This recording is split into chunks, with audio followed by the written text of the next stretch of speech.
It is 6:30, and I will call our meeting to order. Thank you all to everyone who's here in person or is participating online. And Jim Sheridan, you're here. Very good. I'll just call on you. Jim Sheridan. Great, thank you. If you're joining remotely, please change your display on your screen to state your first and last name. And similarly, when you address the council, we would ask you to start by stating your name and where you live. We recommend you to keep your comments under 5 minutes.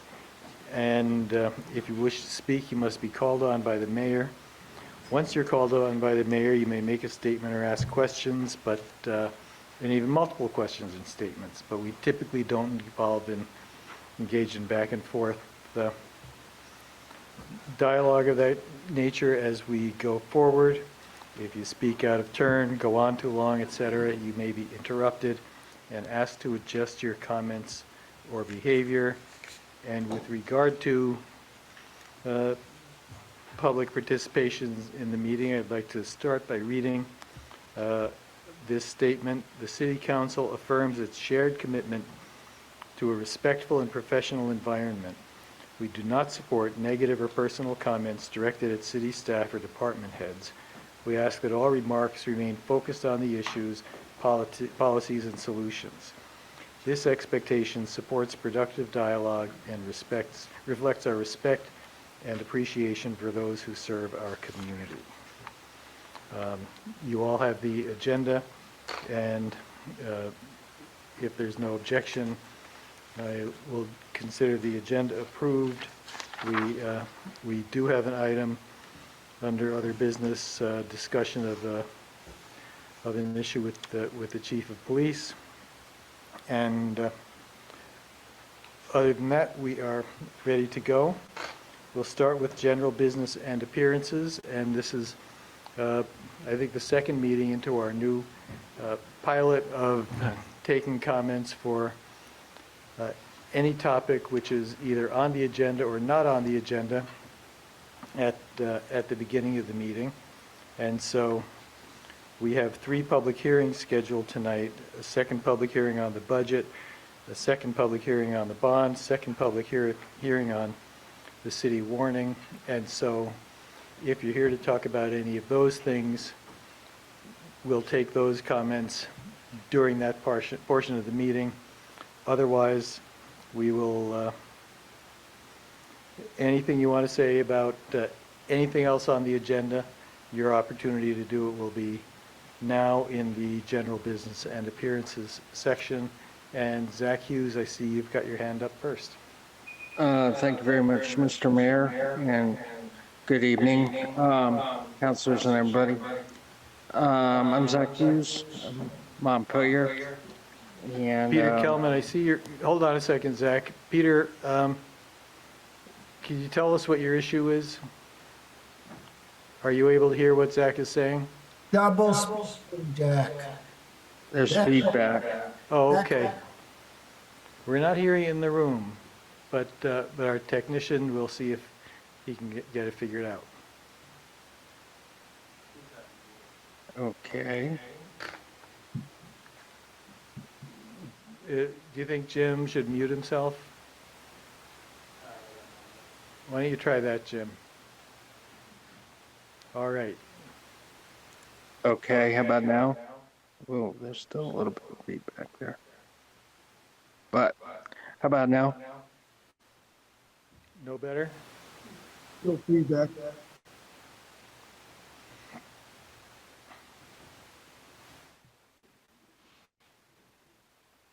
Council members, we're all muted up here, right? Okay.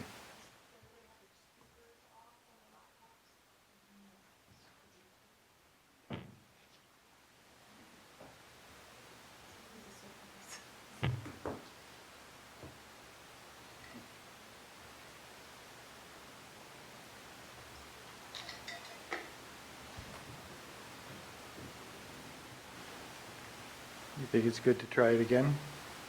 Okay, is this any better, folks? Okay, I'm getting a nod from Jim Sheridan that it's better. Okay, So go ahead, Zach. I'll try. Um, so I just will make it quick, I guess. I just want to make sure that everybody who needs to be in planning mode this weekend is, as far as the cold weather.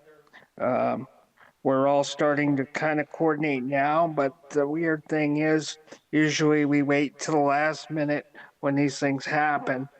I know in the past the city has brought together folks to address this. We're talking about negative 20 degrees to negative 30 degrees below. So I'm really, we're all kind of concerned. As I said, we're all coming together, and I just wanted to caution, or urge people to use extra care this weekend when they're working with folks, to go that extra mile to try to make sure that they're safe. And again, I don't know if there was any plan on the city side about engaging or activating emergency planning or whatever. In the past, we have done that. So I'm just putting that out there, and I appreciate your time. I yield back, Mayor. Thanks, Zach. Ken? Good evening, everybody. Ken Russell, Another Way on Berry Street. First of all, Another Way is celebrating its 40th anniversary this week. Our legal anniversary was yesterday. And we're celebrating by having Robert Whitaker of Mad in America coming to Another Way 3 o'clock on Saturday. You're all cordially invited. I also want to thank Jack for his service. Sad to see you moving along, Jack. But I've always really appreciated you. Thanks, Ken. And then I just also want to echo Zach's point about the cold weather that we're facing. There is a pretty strong activation of the network ahead of this, and yeah, any sort of emergency stance will be appreciated. And Chris, I know you're aware of some of this, and that's all I got to say. Thanks. Thanks, Ken. Jim? I just got a call that some people are having trouble getting into the meeting online. I'm not sure what's up. Thanks, Jim. I don't know what's going on, but we've got people working on it. Yep. And so while we're talking about the extreme cold expected this week, Chris or Chief Libby, do you have anything that you know? Yeah, I'll jump in. This afternoon, I've been coordinating with partners from the Montpelier Cold Weather Shelter, Good Samaritan Haven, also Ken and his crew at Another Way, and Capstone Community Action. It sounds like as of right now, there's warming spaces available throughout the weekend, with the possible exception of a window in on Sunday. And the city is prepared to open the basement shelter. And the missing piece at this point is volunteer staffing for that for about a 6-hour period on Sunday.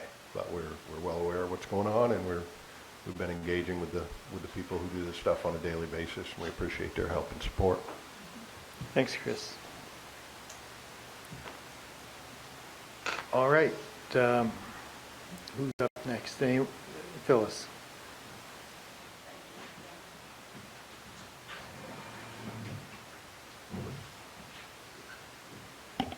My name is Phyllis Rubenstein. I've been a resident of Montpelier since 1988, and I'm an active member of the Jewish community.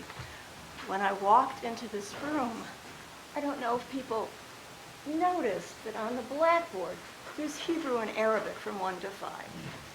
This is people working together, being united.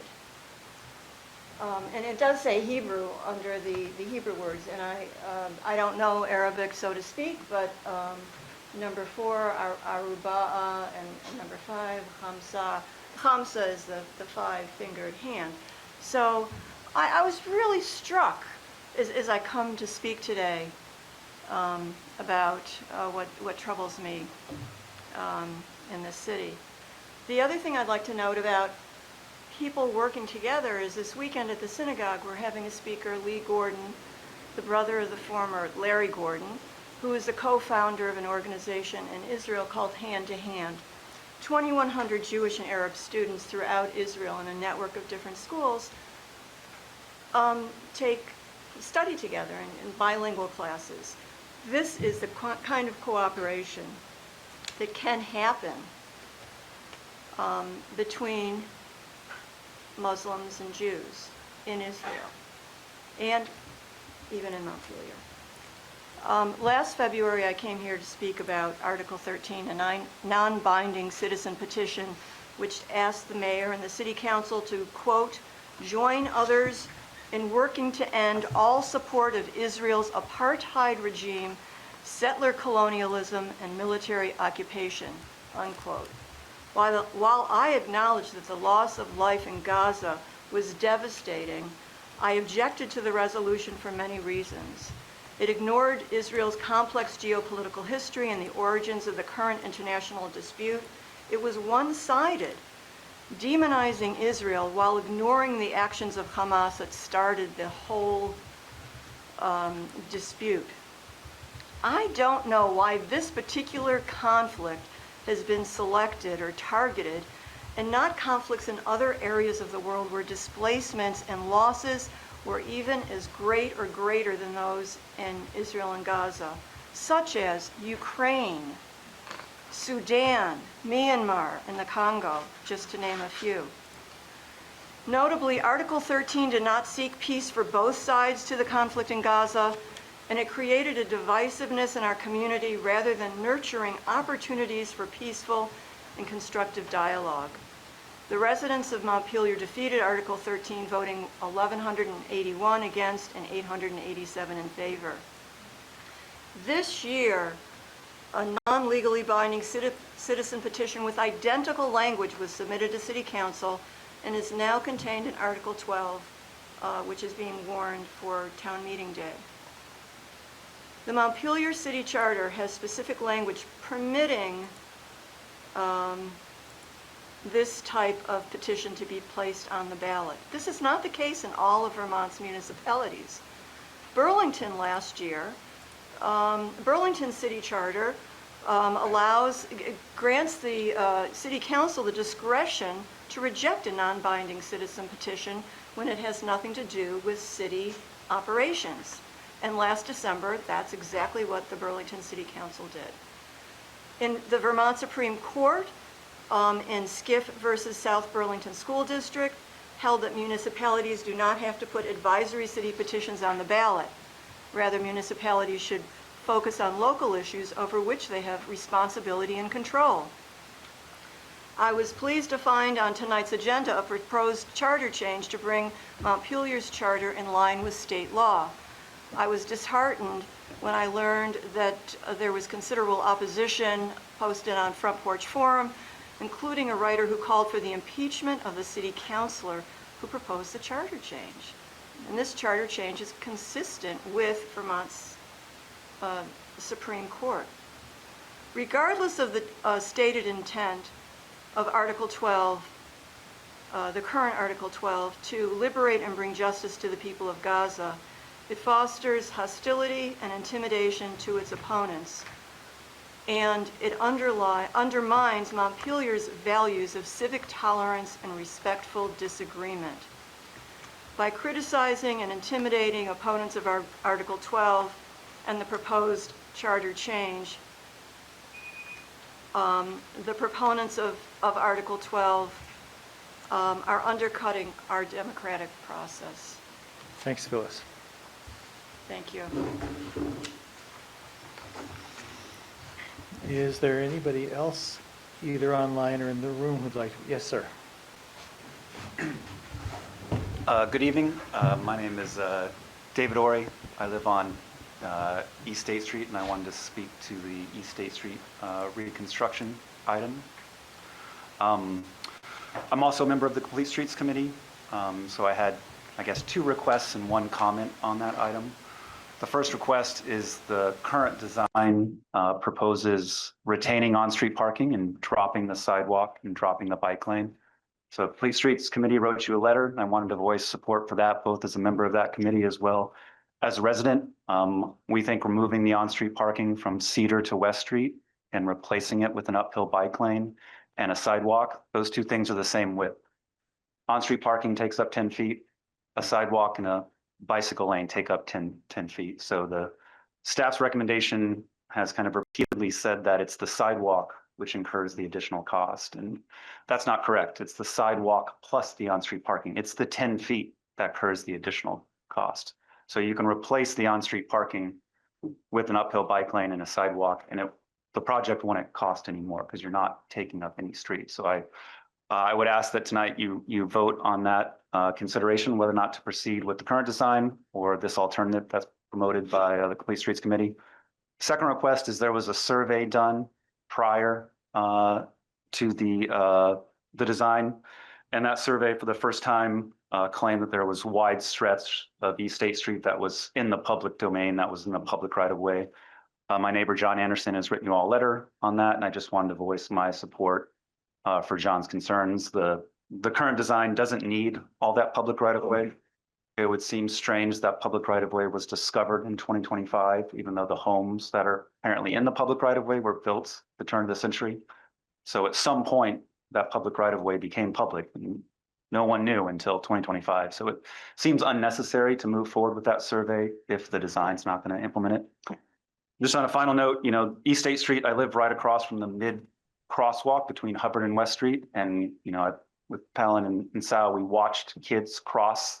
We watch people try to cross there. My kids cross that street, and I see kids cross that street all the time. And it's literally terrifying to watch the kids cross the street, and they have to do it in order to make their way to the college. So I think we can do better for the kids. It would be inconvenient to remove the on-street parking, but I think we owe it to the kids to give them a safe route from the school to the college. Thank you very much for your time. Thanks.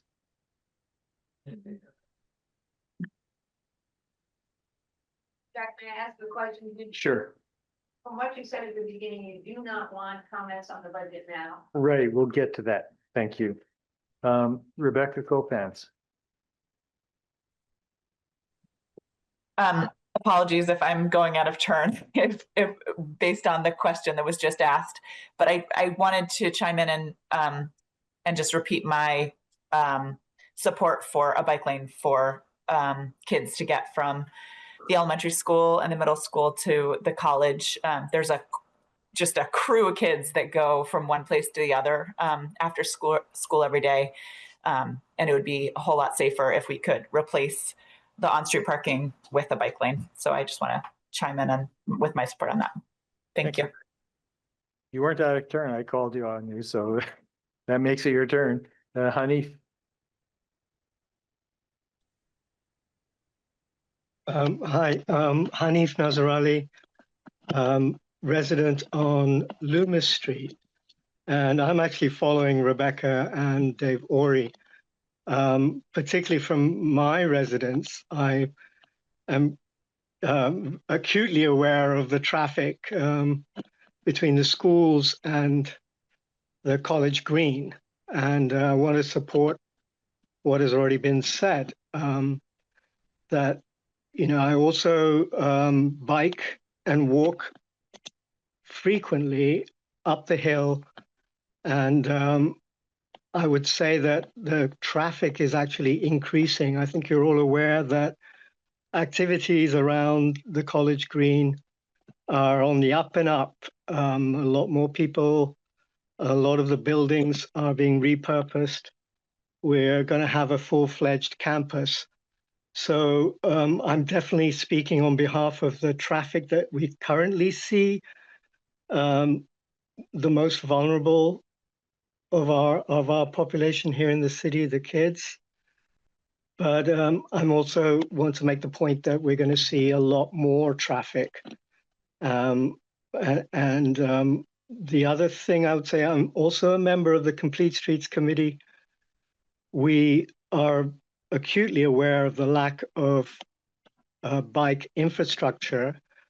And one of the issues with, a chicken and egg situation, which is we don't really have a lot of people biking around Montpelier because they don't feel safe.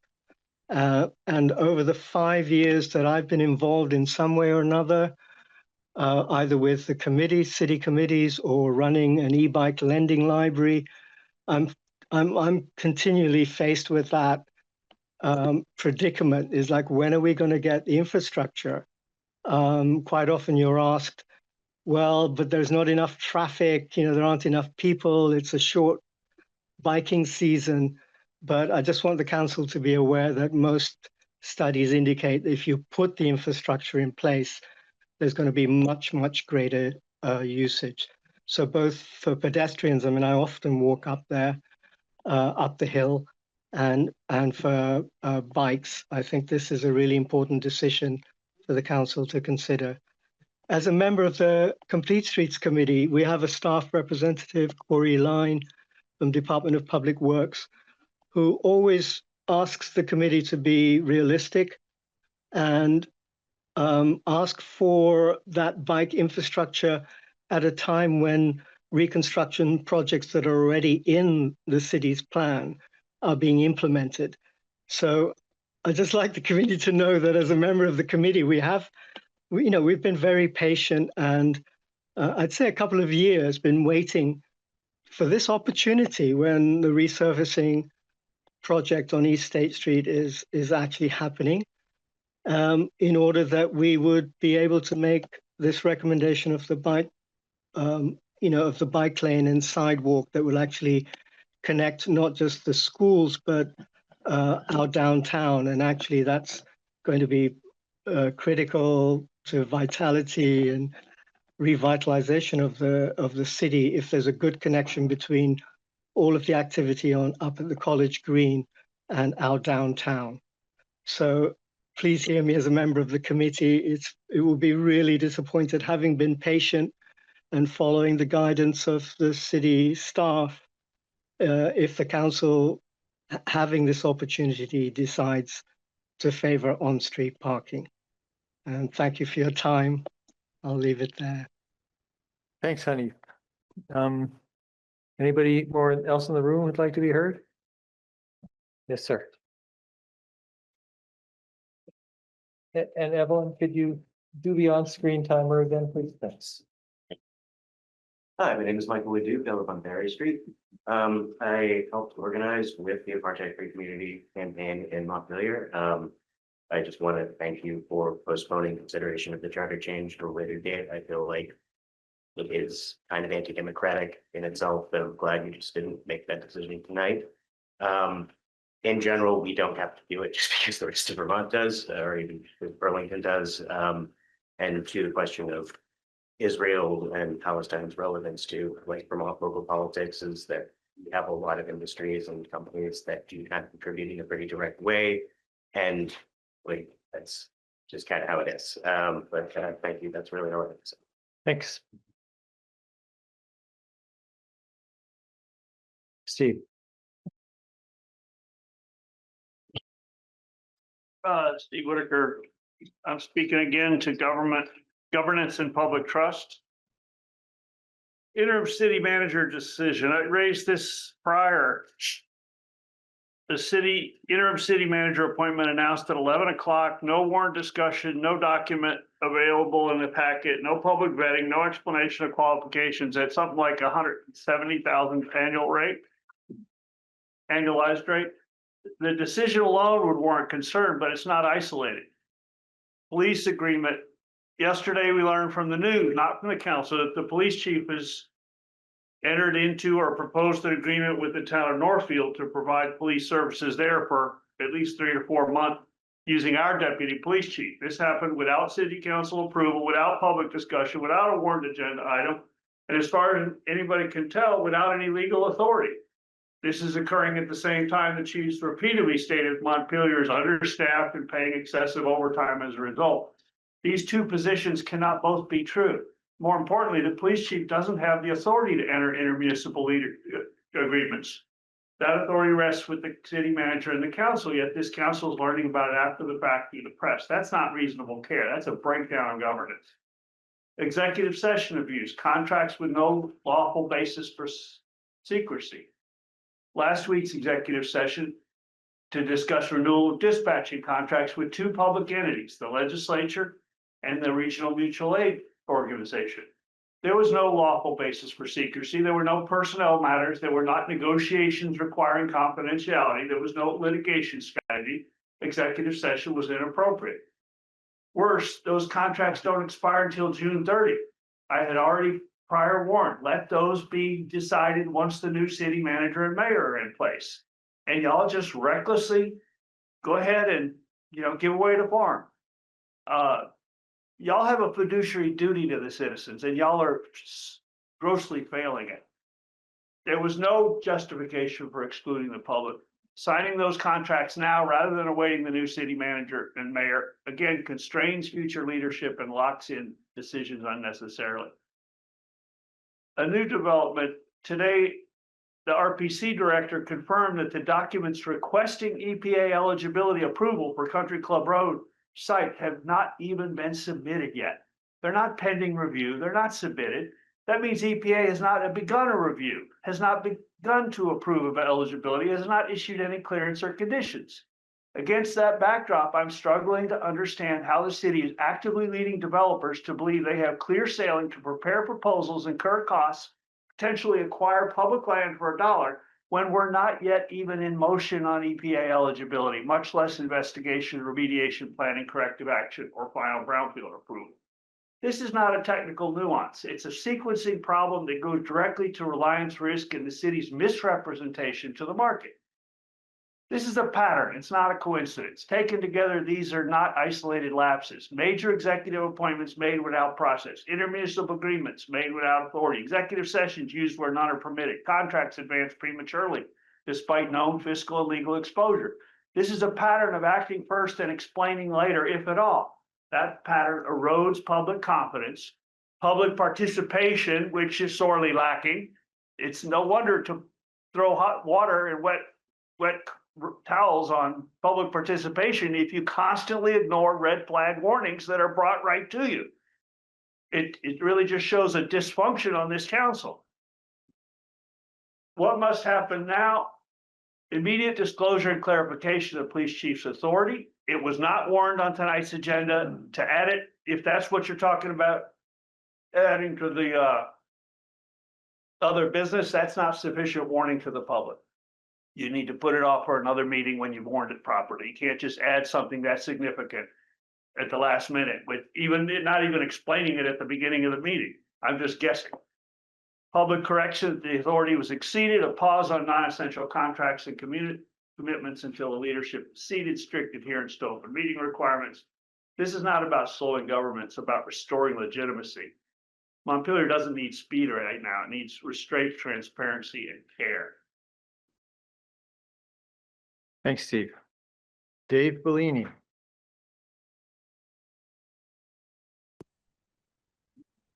Hello, I managed to get in. Well done. I'm past calculus in college, it's the only way. Point number one, could you please restore the button on the city website that says, click here to join city council, so we don't have to scroll through tiny little spaces to try to have our finger hit exactly the right space and then go to the agenda and then go to the line. It was a lot easier. Point number two, I want to talk about I think it's Pioneer Street where the car wash is. They have a monthly, I'm a member, they have a monthly service. Well, it's going to be, 14, 15 below this weekend. And I guarantee you there's going to be yahoos lined up to get their car washed in below zero weather. But what happens is, as they leave the car wash and take a left to go to the Montpelier Road, there's an upslope, and the cars leak water. And sometimes pickup trucks go through, and it leaks water right out of the bed of the pickup truck in a wide, 4 feet. It's actually, the cars act as a Zamboni, and you're going to have an icy road. And I just thought I would remind folks about that. That gets very slippery. Thank you very much. Thanks, Dave. Okay.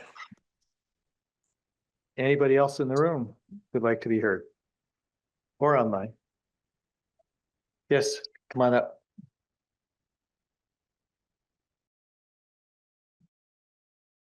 Thank you for providing a space for us to speak with you and letting us be involved in this civic process.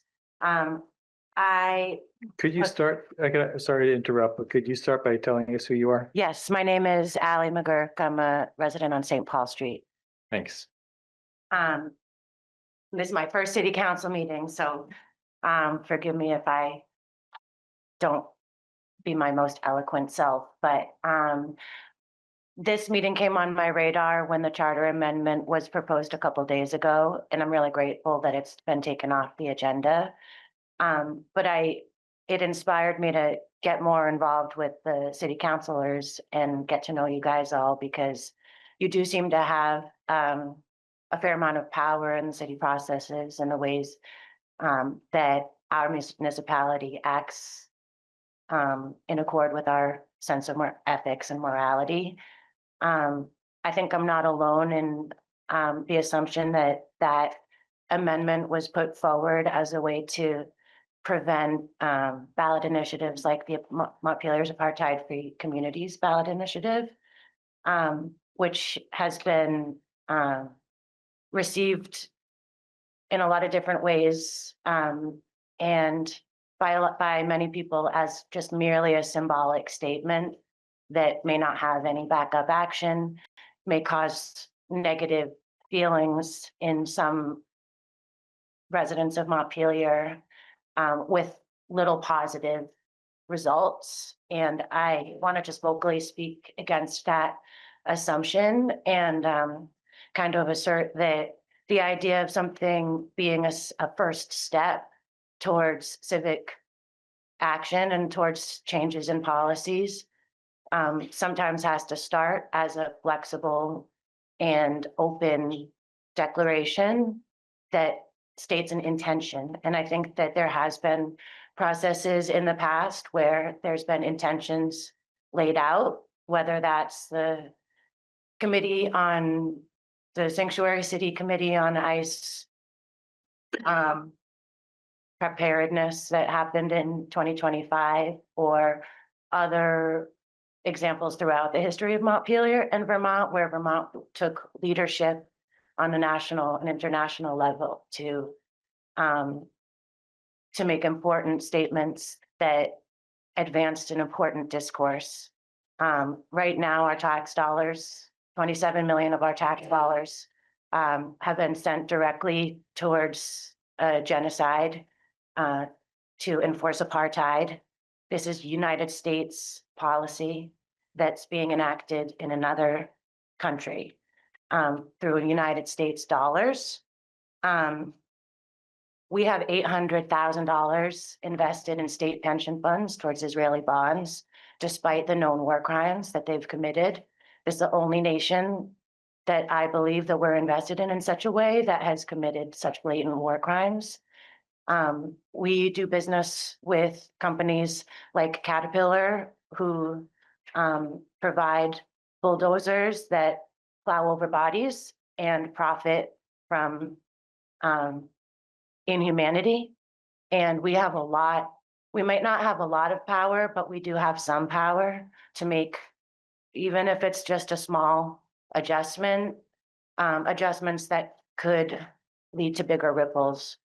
So while I'm grateful that charter amendment isn't going to be going into effect this year and may not be even on the ballot for next year, I think that instinct to find a workaround to take away the voice of a lot of people in Montpelier, and I have been out and knocking on doors, and there's a lot of people in this city who really care and really don't want to be complicit in these policies. And I think that they would really appreciate a city council that wanted to work with them to find ways that we, could kind of not be as complicit as we are and not be as actively supportive of inhumanity. And it doesn't have to do with religion, it has to do with policy. So I just wanted to express that to you guys, and thank you so much for hearing me. Thanks, Sally. Peter Kelman. Peter Kalman, Montpelier. Can you hear me? Yes. Okay. I would like to return to the issue that Steve Whitaker brought up about the Northfield situation. I wrote an email to the city council after reading about the article in the Times Argus. Maybe it was inaccurate, but I raised some questions, and I'd like to ask those questions now to give the city council and the mayor and the city manager an opportunity to explain exactly what happened. So the questions are, who made the decision to loan Northfield our deputy police chief for 4 months? And what was the legal basis, the authority for making that decision? When did that decision take place? Secondly, I got one response to my asking this second question about when faced with the loss of their city manager, Northfield reached out to the League of Cities and Towns for help obtaining an interim town manager until a permanent replacement can be found. And they found one. And he's Steve McKenzie, recently, well, not recently, but retired city manager from Barry, a very, very capable person. And I'd like to know, because it was implied to me that Montpelier did pursue a retired superintendent at some point after Bill Frazier's a contract was not renewed. But I've never seen that discussed publicly, that the council was doing that. I never saw it in any minutes. So I would like to know is, in fact, did the city contact the League of Cities and Towns and make an effort to find somebody of Steve McKenzie's caliber who might be interested? And if they did and nobody came and they weren't able to find somebody, why was that? Why could Northfield find somebody and we couldn't? It's really troubling because when Kelly Murphy was named acting city manager, fine. But then when she threw her hat in the ring to be considered to be the city manager, that was the point at which I believe the council should have said, oh, okay, if you're going to do that, you can't be the acting city manager. There's going to be too many possible conflicts of interest here, working with the consultant, working with staff. That would have been a time where they absolutely should have brought somebody in from the outside. Was that the point where you looked, or was it sometime previously? Why do we continue to have Kelly in a position she was in while she was being considered for the permanent position? And I think you guys really, here's an opportunity for you to explain yourselves. Okay, Peter, I can actually answer a number of those questions. In my view, the best thing to do at the time that Bill left was to maintain continuity of management and service by unanimously retaining Kelly Murphy as the acting city manager.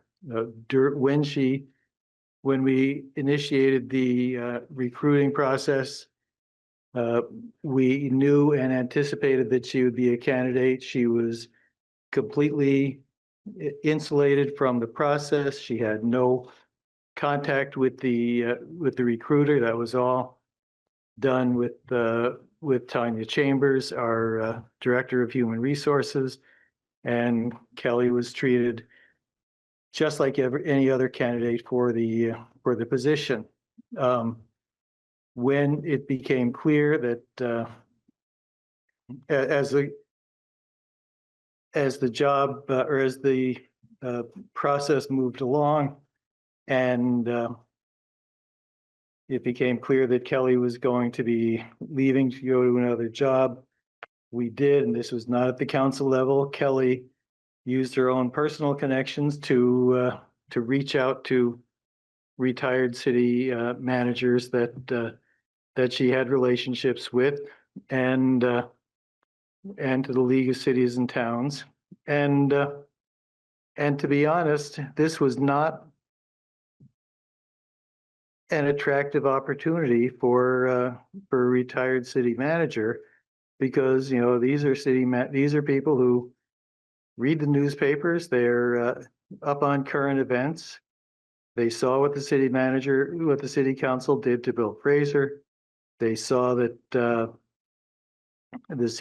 they concluded that the city council was not likely to be an entity that would support the city manager, and for that reason, they weren't interested in doing it. They were telling us, no, I don't need that, and so that's where we are. Fortunately, we have acting city manager and acting assistant city manager who are very familiar with the operations of the city. We have a new city manager coming in less than a month, and that's where we are. Now we have asked Chief Nordenson to stay on to talk about the relationship with Northfield. In my opinion, it's within the discretion of the police chief to have made the arrangements that he's made. He made it with including consultation with me and the acting city manager. And I think he concluded, rightly so, that it was beneficial for Northfield and for the city of Montpelier. But we'll have a chance to get into that. Jim. Yeah, I'm not going to question any of what you just said. I want to just make a statement that it is absolutely inexcusable for the council to hear about what was done through the paper. I mean, we are elected by the people to run this city, and to have things go on in the city that we weren't even informed about. And thank you, Peter Kelman, for informing some of us. I didn't know anything about this till I heard it from Peter, because I don't get the paper. And we should be told this, and I would like an explanation why we weren't, quite honestly. This happened one time in the past, and I can tell you what happened. I was approached by somebody on the street that said, why is the city doing this? I can't remember what the incident was. Why is the city doing this? And I said, the city isn't doing that. I don't even know what you're talking about. Turned out that this person had inside information, and it was a very embarrassing situation to have somebody know more about and he said to me, well, don't you even know what's going on in your city? So I would like to say that this is not something that should happen again. And I hope a lesson is learned by this, that the council needs to be included on this knowledge. Thank you. Thanks, Jim. Any other public comment?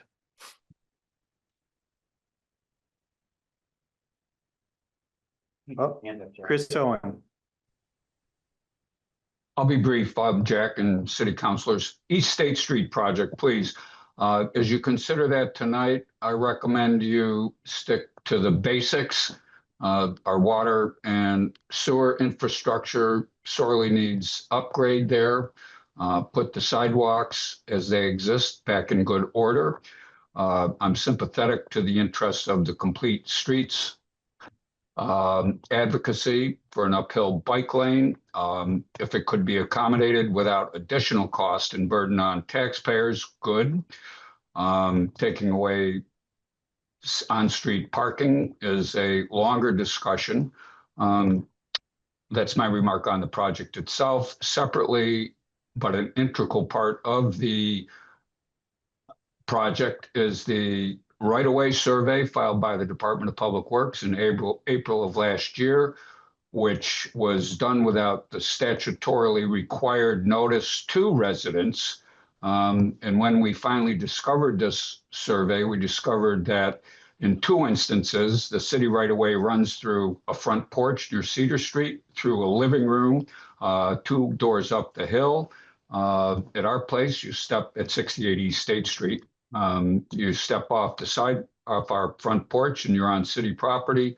And farther uphill, the city right-of-way claims land right to the building's foundation on the street side.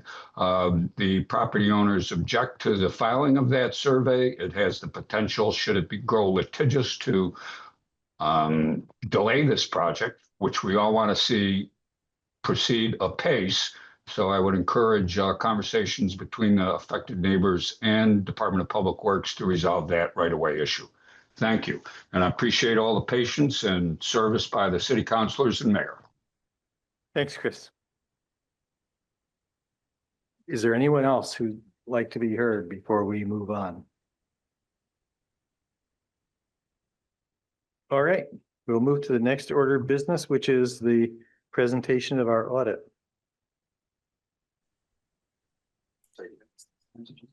It's at the end. For anyone who's wondering, traditionally we've had the consent agenda early at in the meeting. I've been experimenting with putting it late so that the topics that members of the public are actually interested in can be taken up earlier in the meeting. And I've got another month to try it, and whoever follows me can work with the council to figure out what to do. All right. Hi. Heather Graves, the acting finance director, here tonight for the audit presentation. I have Ron Smith, one of our auditors from RHR Smith and Company, on Zoom to present the FY25 audit. Hey, folks. Heather, can I share my screen? Yes.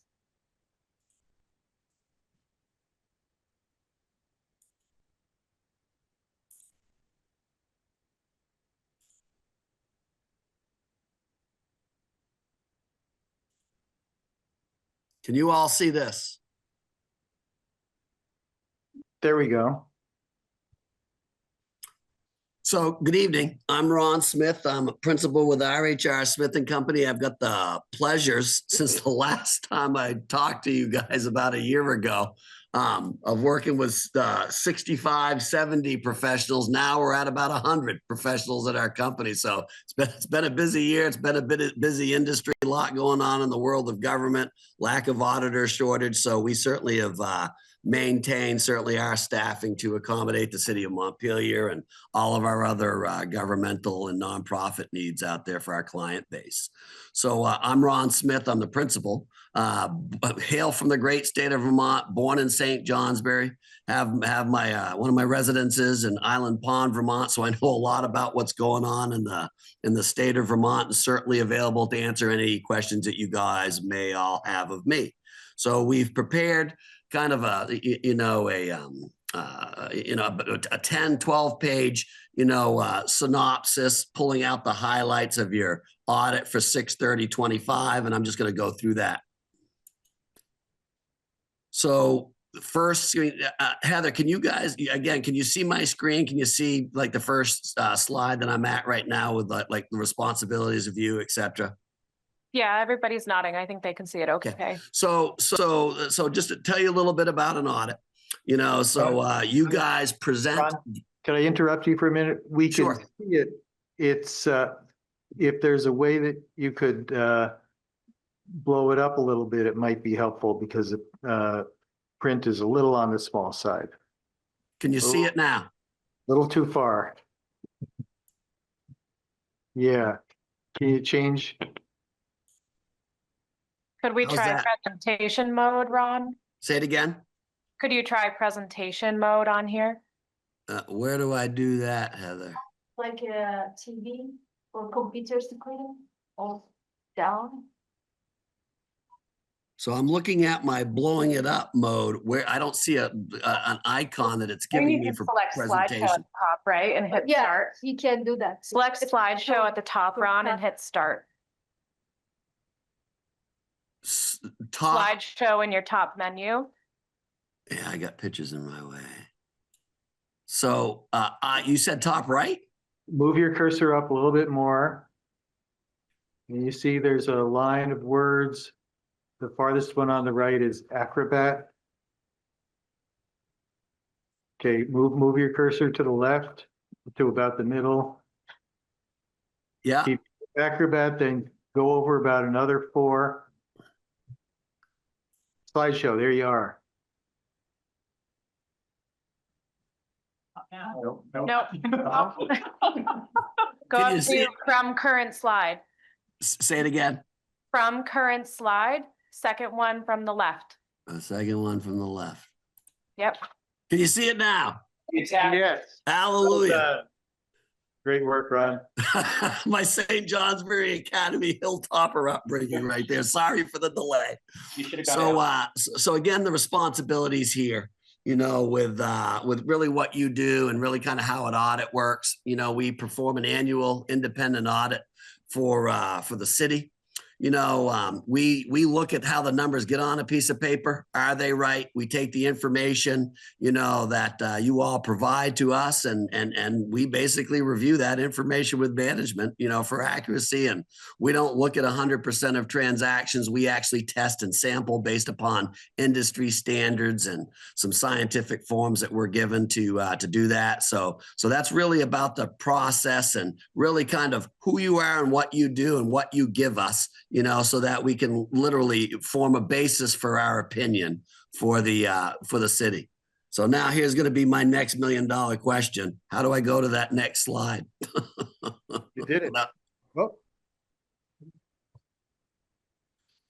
so what we do is the first 3 pages of your actual financial statements. We issue an independent auditor's report of all the city's funds that it has, including operational funds and business activities, you know, that you have, your enterprise funds, your utility districts, your heating fund, things like that.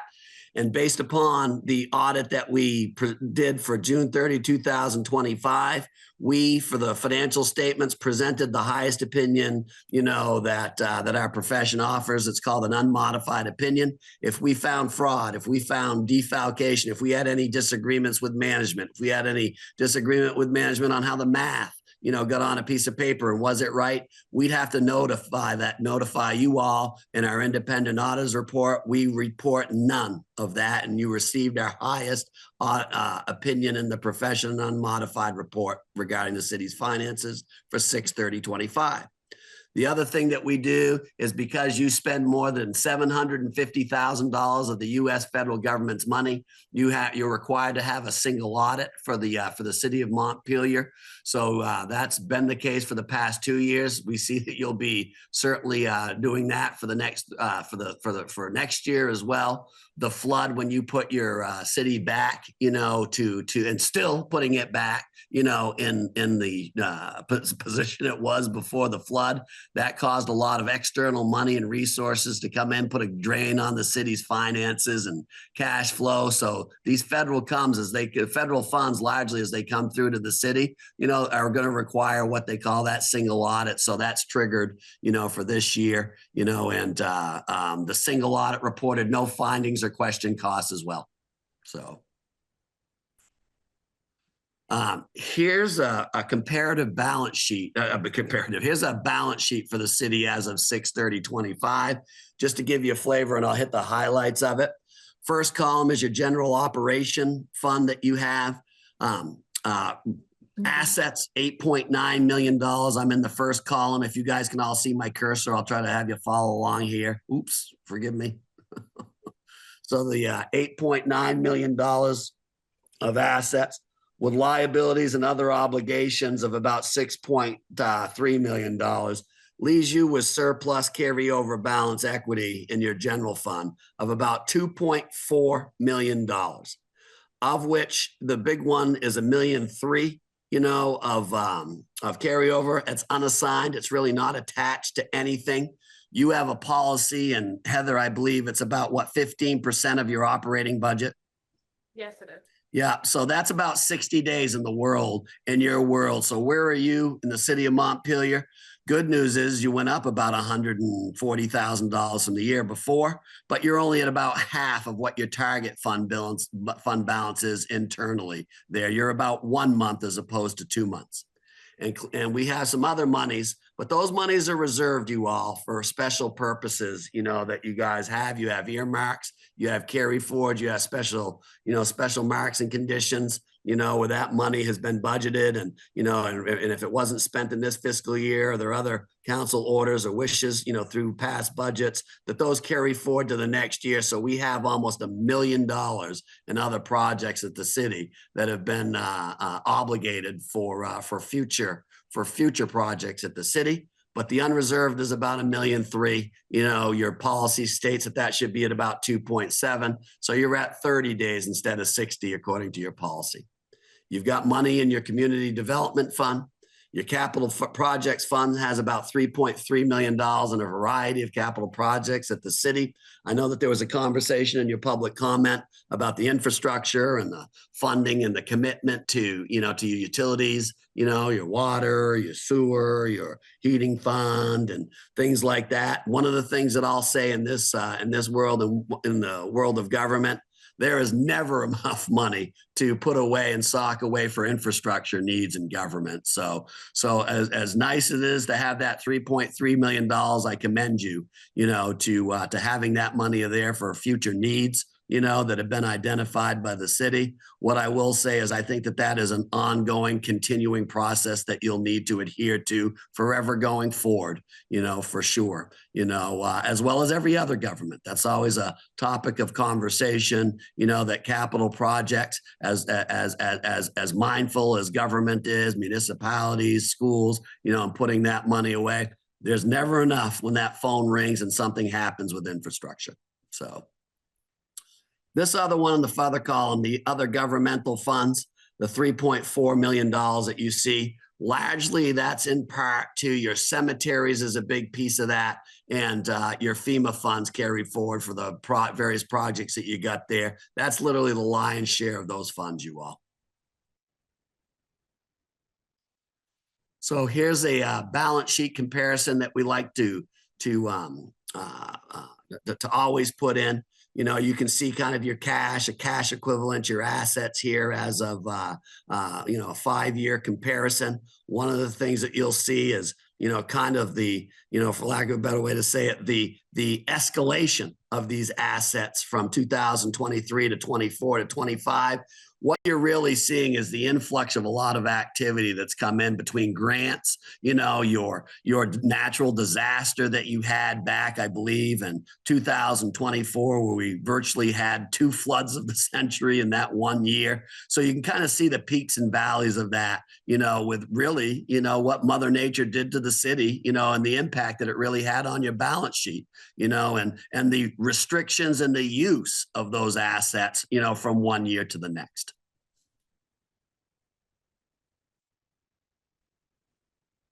And then here's your expenses. I mean, there's really nothing in here. A lot of people, I think, need to realize, not only you operating general government, that you've got a lot of grant money and a lot of other projects that run through there outside your general government operations. And really, you are a busy municipality.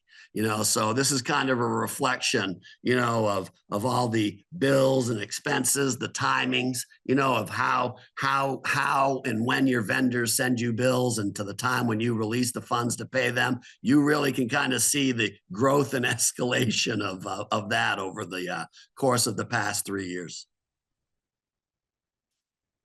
And then here, is just an analysis of your general fund balance. 50% of that balance, is unassigned. It's not attached to anything. The other one's all attached to special projects, through either by wishes of, of past budgeting, by mandates, by unspent funds and obligations of the city that didn't get spent at 25, but will get spent in 26. What you're seeing really is the breakdown in chemistry of what those funds are. But that blue box ties back into the 30, 60 days. Your policy kind of keeps you at 2 months of your operating budget or 60 days. That 54% that you see really is a representation, of your fund balance chemistry, which is 30 days of that carryover balance, that unassigned fund balance. And here's really, kind of, as I said, you've been in a general upward trend, you all, of your fund balance. You've grown it from $1 million in 23, to about $1.3 million, through the evolution, of really kind of your fiscal affairs. And what I will say is, I'll give you the good news first. The large part of the growth for 2025 was your taxation dollars, your local option tax, your general taxation, your payment in lieu of taxes. Those came in higher than what your revenues, were estimated at the beginning of the year. So those came in higher. And that's the good news. Is the other news, is the fact that they came in higher mitigated the fact that general administration between the city manager's office and technology, I believe, with some of those budgets, some of those were overrun. So those revenues covered, the over expenditure of some of those areas in general administration, and I believe the city manager's office with cost overruns and technology were the two biggest departments. So favorably in all with those revenues, your general fund balance, the totality went up, but your unrestricted fund balance went up about $120,000 from the year before. And really, here's kind of the breakdown of the money coming through. The $18 million, coming through, and the $18 million between your general operating expenses and your transfers out to various capital, various reserve accounts, which you have consciously made over the past few years. You're seeing the breakdown, of that coming in, and quite frankly, the addition of the $242,000, going up. Some of that was obligated for future expenses and earmarked, for special purposes at the city, but about 120,000 wasn't, and that caused the growth, of your fund balance, from the undesignated fund balance from 24 to 25. So, and again, there's your breakdown of the activity that ran through your community development fund, your capital projects fund, FEMA, and then other governmental funds, which are your fiduciary funds, your trust funds, et cetera, that you have there, largely in part to cemetery, and again, FEMA and other special grants that you have, at the city. So I think the senior housing is a piece of that as well. So yeah, that's all the money coming through and leaving the city, and you guys are busy. You guys are busy. And really, here's kind of a revenue breakdown of where you're at. So one would say, hey, Ron, our revenues came in, stronger than one anticipated. Yeah. And they came in the area that would have been predictable. And that's the area of property taxes and other taxation, that you have, there. So the good news is your tax collections came in, between your local option tax, your property tax, your payment in lieu of taxes, came in favorable than what you did. And that's kind of to be expected, because that's your make or break area. Because if they didn't, that certainly would have wouldn't have mitigated as much as the over expenditures of those two big budget line items for 2025 in general administration. Hey, Ron, while we're on this slide, that orange wedge of intergovernmental, is that where the payment in lieu of taxes is, or is the payment in lieu of taxes part of the big property tax section? There's going to be payment of lieu and taxes in there. And whoever, I can't see it, but whoever asked that question, that piece is going to be in here. And I believe the, oops, I went back one too many. So this property taxes penalty is your general property taxation. Yep. But between these two right here, this is pretty much dictates the kind of year that you're going to have out there. And this area came in strong, and a big piece of this area came in strong with your local option tax and payment in lieu of taxes. So great, thank you.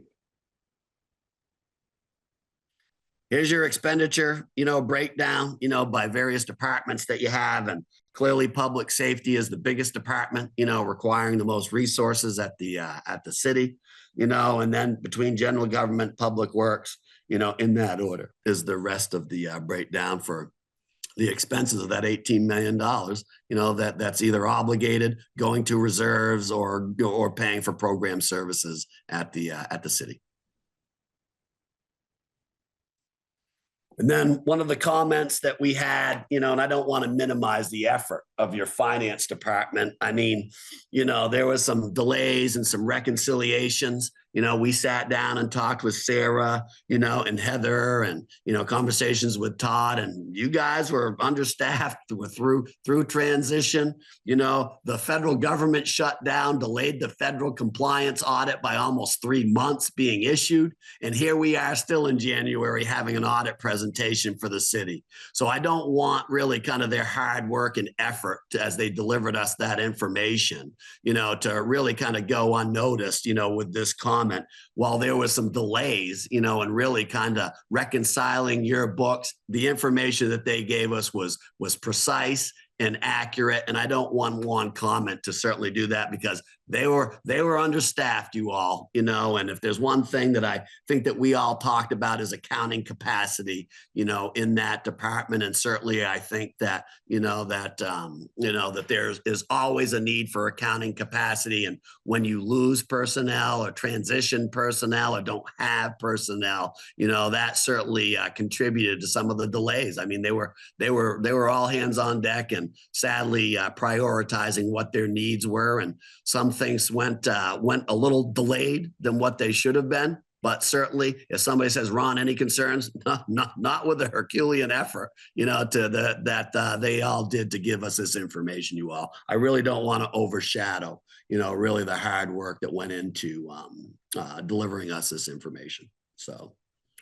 And there's just one other thing, and Todd had kind of brought this up, in a conversation, and he and I and Heather talked about, is one of the things that we're keeping an eye on, especially with the market and the economy. The city has an unfunded, pension obligation out there. The actuarial information is like 2 years old. We're starting to see the obligations and these unfunded liabilities start going down, now with the improvement of the economy. And as I told Todd, and as I told Heather, conversation piece for down the road. Ron, are you concerned? No, you're part of a pool. A lot of other governments have the same problems that you have. And as the economy rebounds, we definitely see the performance of that going down.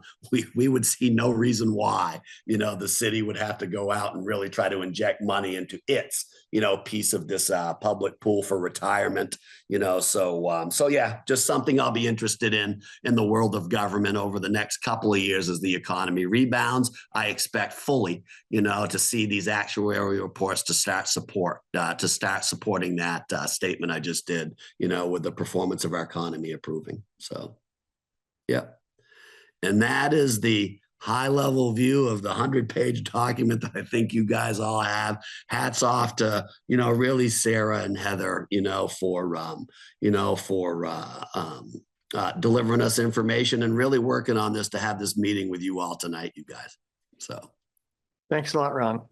Council members, do we have any questions? Yeah, I just want to say, in my organization right now, we're going through a single audit for the first time. To come back with a clean single audit like that is like super, great job. Yeah, I agree. Now, Heather, do you ordinarily want a motion to accept this audit? Yeah. And just to note, I'm available for questions after the fact also. All right. Someone want to make that motion? I move that we accept the audit of the council. Any discussion?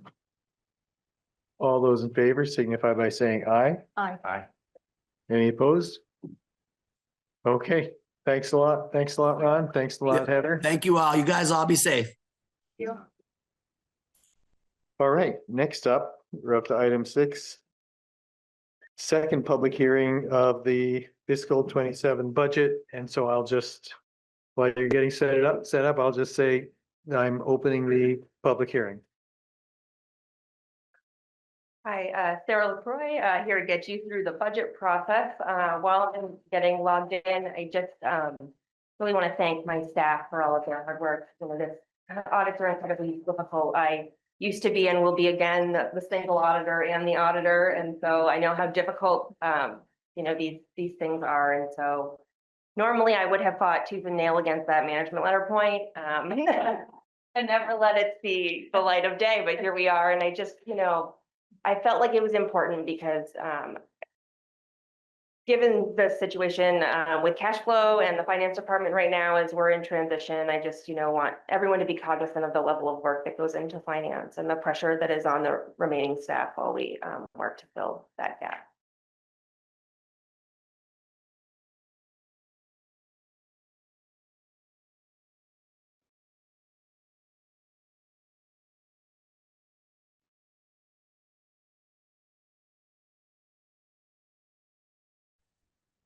Perfect. So up on the screen, I will be taking you through the second budget public hearing for FY27's budget. I'm going to go through this presentation pretty quickly because it's mostly been seen before and I've condensed in some to help with that. Just a quick overview. We're going to go through the bottom line, just touch on priorities and pressures, the decision points that were made already, the tax rate impact, the proposed bonding, and then any questions anybody may have related to the FY27 budget. So here you can see the bottom line. This has changed a couple of times as we've worked on the budget. Our expenses overall, total expenses are up 9.9% or $1.8 million. When we started, that was over 2 million. So we made good progress on bringing that down. In addition, the taxes to be raised is up $1 million, which is an 8.22% increase on general fund non-ballot items only.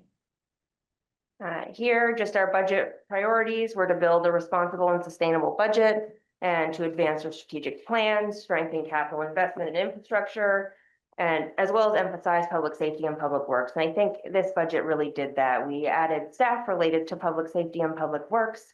We have significantly funded the capital plan. And, you know, I know Ron pointed out that there was about $3 million in the capital fund. That's not really $3 million. That's already spent, just not out the door yet. So I just, you know, that's not play money. I just wanted to call that out. And so, you know, it's important as we continue to move ahead that we work to fund all of these priorities. Again, we're all aware of the pressures, deferred maintenance, rising costs, health insurance. These are, you know, we've gone over this many times as we've headed into this budget season. You'll see here the general fund revenues tab. This has been updated for any changes we've made. And so it's reduced the overall tax revenue slightly as we've made adjustments to the budget. Here you'll see the expenses again. These have all been updated. So you'll see in the city manager's line, there's an increase here that's related to the add back of the executive assistant position and so on related to the cuts that were made, but there aren't any sizable changes here, just what we already approved. Same here with this expense tab. This is just a continuation where you'll see expenses went down some. We're in the transfers to other funds related to the reductions in capital that we made. This slide also shows that here. I don't have slides to take you through all of the funds this time, but I felt like it was important to highlight the transfers for operations so you can see year over year what amount of funds have, like the last two budgets, excuse me, what amount of funds have been allocated that are tax dollars to parks, senior center, cemetery, rec, etc. So you can see that here. Also down below, you'll see our capital plan that includes debt service and transfers. These have been reduced related to the Waverly Place stairs and the other cuts we made related to technology last meeting. Here I've got the capital fund. You can see the increase currently now over FY26 is $678,970. When we started, that was about 932. So it is still a sizable increase in the investment in infrastructure, which is important given the deferred maintenance we have on streets and equipment. So I think, you know, fully funding the capital plan or mostly fully funding the capital plan is a big win in this budget. And then again, as the components, you can see I just updated the slide to slice out Waverly Place stairs, $50,000 for technology, And I noticed I noted that we subtracted from paving in order to allow for that position in Public Works. And again, here, as far as staff decisions, we still have a police officer, a DPW street, and a firefighter in, as well as a reduced executive assistant to the city manager, which I think are really important movements as we work to provide services to the city at the level that we expect them. This is additionally the operations changes. I have not updated these amounts, but just you can see what was in and what drove those expenses. This is the same slide that's been in this presentation for the third time now.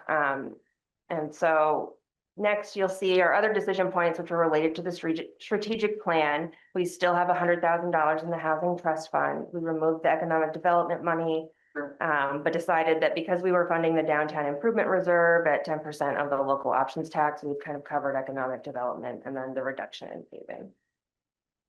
And so just wanted to keep in the presentation that way when it's posted online, people have the whole context that these were the asks that weren't in for additional firefighters and equipment, tools for DPW, increase in salt, different tree board and board requests that we were not able to fund in this budget.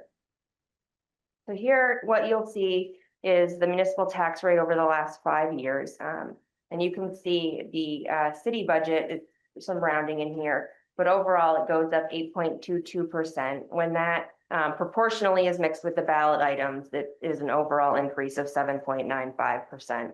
At no point does the tax rate go down, but smaller pieces, bigger pieces, so it's a proportional thing here. The municipal tax bill breakdown shows that at the budget currently for the municipal portion, an average residence at 370, the tax bill for municipal only would be $3,906 or a $288 annual increase, $24 a month. And then you can see the breakdown, capital plan, government services, and big chunks for public safety and public works. Finally, we'll have a second hearing on the bond. But that's part of this presentation as well. Shall the voters authorize the city council to borrow a sum of money not to exceed $8 million for sewer pump station and water and sewer line infrastructure? The expenses listed here are what we propose including, but the language in the bond allows for these priorities to shift if need be under the guise that it is water and sewer line infrastructure still. So finally, kind of at the point where we've got town meeting coming up in March, and this will go before the voters. So before I take questions, I wanted to stop this share, but share a different screen as we started talking about this.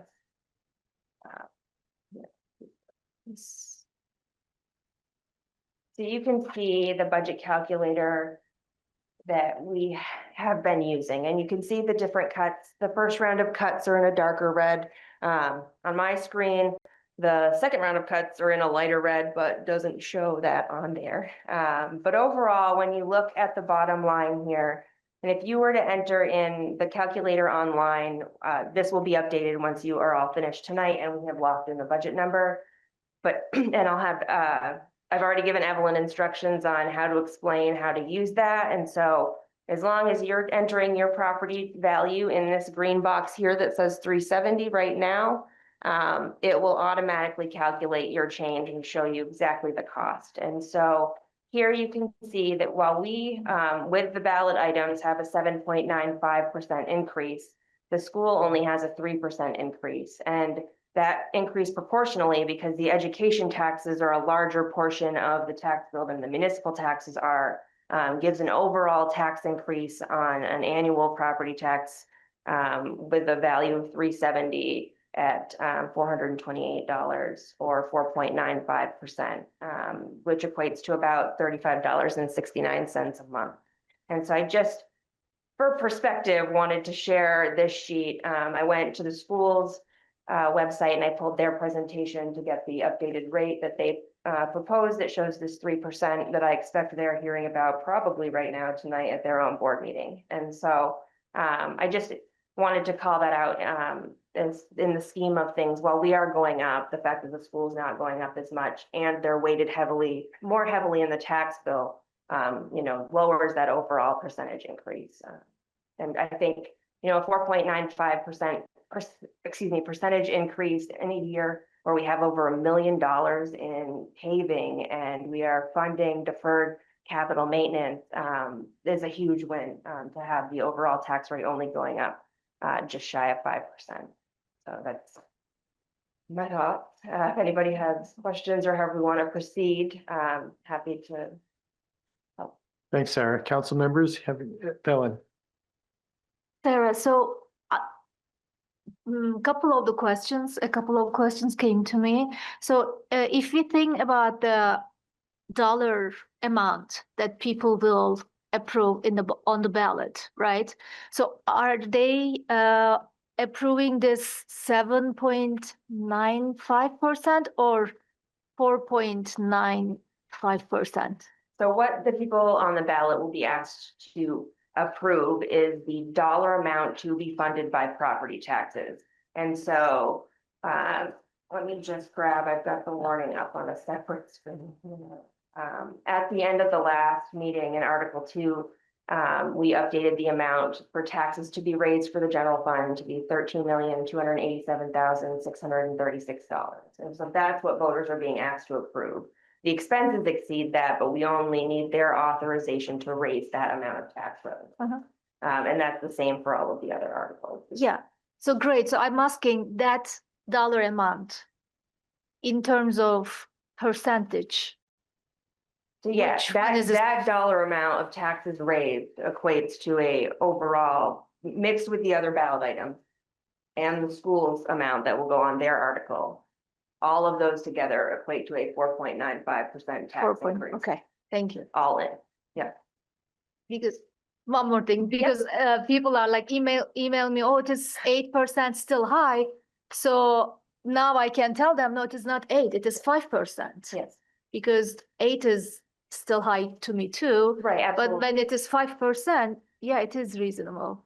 Yeah, the 8 is ours, and with the education formula and as complicated as that is, some years that plays out to be more favorable for the city, which does allow us to make a catch up in capital improvements that doesn't hurt as much as if the school's rate was going up just as much. In the past couple of years, the school rate, I believe, has gone up much more than ours has. And we've made cuts to accommodate for that. And I think, this kind of balances out nicely this year, with less than 5% overall. Thank you. Council members, any other questions? Sal. Is this the final number, or can the legislature change the yield and mess with it? It's tricky. Yeah. But they're always sort of lagging behind. Yeah, I mean, I think this is as concrete as you're going to get. Yeah. I wouldn't expect significant changes, but I also am no longer in ed finance and don't want to speak into that. But I, think they're doing a lot of education reform too in the legislature and review of the funding calculation to try to figure out how to make this less painful for everybody. And so I think there's a lot to come. Whatever changes they make this year are unlikely to increase the number, right? Correct. Like there's the potential to buy down. Yeah, I haven't heard that. Correct. Adrian. Thank you for that very clear explanation.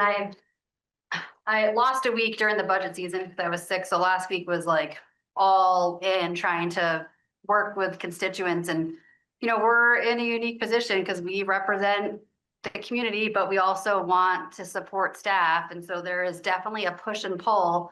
And I think this, 7.96% was the talking point that has come out of every single conversation that I had. And it's too high. It's too high. Like, we can't afford it. It's too much. I mean, so much pressure, that I've personally felt, and I've tried to, I just want people to understand that with the education increase, that your tax bill will increase by that 4.95%. So it is, as you said, I just want to reiterate that it is a good opportunity this year to, look at what we've, taken out, what we've approved, because it's not gonna always be like this. And I think it's just really important that people understand that when they get their, I was looking at my tax bill today, which is $9,000 a year. And I was like, oh my God, what am I gonna pay? I think that's what people think about. How is this gonna impact me? What am I gonna end up paying every year? And I think it is, I just want to be very clear that it is not gonna be 8% on top of your current tax bill that you're going to be paying. I think it's very, very important for the public to understand that. Because when I added 8% to my 9,000, I was like, oh my God, but that is not the way we do math. That is not the way we do math for this. And I think but that's how people think. That's how people really understand this process, and it's complicated. So I just want to be very, very clear that you get your tax bill for your house, it's not gonna be an 8% on your $10,000 tax bill, which is what I pay on my house. No, and they will make a version of this that has way less in it, but with the final, tax city raised amount, so that people can go on and type their home value in and see exactly what happens. And, it is complicated because when you look at it, the education taxes are close to 2/3 of the tax bill, compared to the municipal taxes. So it skews, and it's tricky to understand, but because it's a larger portion, with them having a 3% increase is very helpful, to the overall tax bill. Thanks. Since it is a public hearing, I'll see if there are members of the public. Peter Kelman, you're up. Yeah, I'd like to just follow up a little bit about what Adrian just talked about, and also what Pelham was asking about. I think that we have a communication problem with the budget. I think most people don't understand it, and these kind of presentations don't really help very much. I hope these presentations help the city council understand it, but the average person is not going to, especially at the rate, the speed, which picks up as you go from one hearing to the next to the next. And I think it's really critical not to focus exclusively on what the increase is from year to year. There are so many factors that contribute to increases and decreases. I mean, decreases not recently. What matters is, in my opinion, and I think what most people would understand, is what services are we getting for this budget? What services were taken out in order to get to this budget? What other services might we have included if we had more room? So people understand the cost and benefit of it. That's number one. Number two, many people in Montpelier do not pay the full amount. There is income sensitivity. And the people who are the most concerned about their tax bill are the people who have the least money to spend it. And these are precisely the people who actually aren't paying as much as Adrian or me. So that needs to be made clear as well. Now, of course, the state is looking at ways that we can change the school bill part of this, but we'll see what happens. But for our part of it, I think we've got to do a much, much, much, much better job of explaining to the public the relationship between taxes and services. And I think that if people really understood that, they understood that potholes and sewage treatment and police and fire, all of these things are being paid for, and staffing is very, difficult. Then they might understand better what they are getting for their dollar. And when you look at this figure about the average, and so forth, a lot of people don't pay the average. They pay less than the average. They need to understand that. So I just call on you guys for the next year to try to communicate this much better. Thank you. Thanks, Peter. Dave. May I? Oh, go ahead, Sarah. Yeah. I appreciate the feedback, and I hope that your new finance director can articulate better than I can. I won't be doing this again. I just want to say that we worked incredibly hard this year to make this much more user-friendly. These presentations outline all of the decision points and the costs that go along with them. In addition, there is a very detailed budget book that gives narratives by every department that explains exactly what you do and exactly what you're getting for the tax dollars you're paying. And I do understand people pay different amounts. That's why this calculator is available online and you can check that for yourself.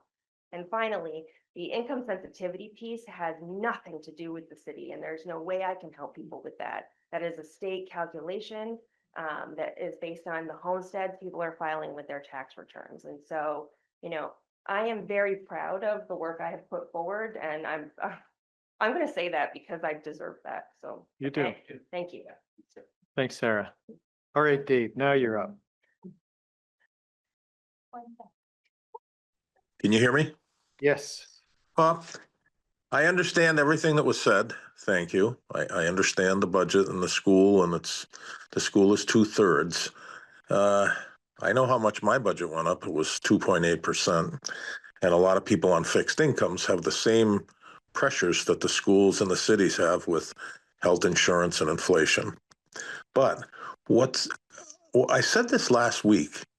It seems like you have an opportunity when you purchased that 138 acres, but it's not working for the city.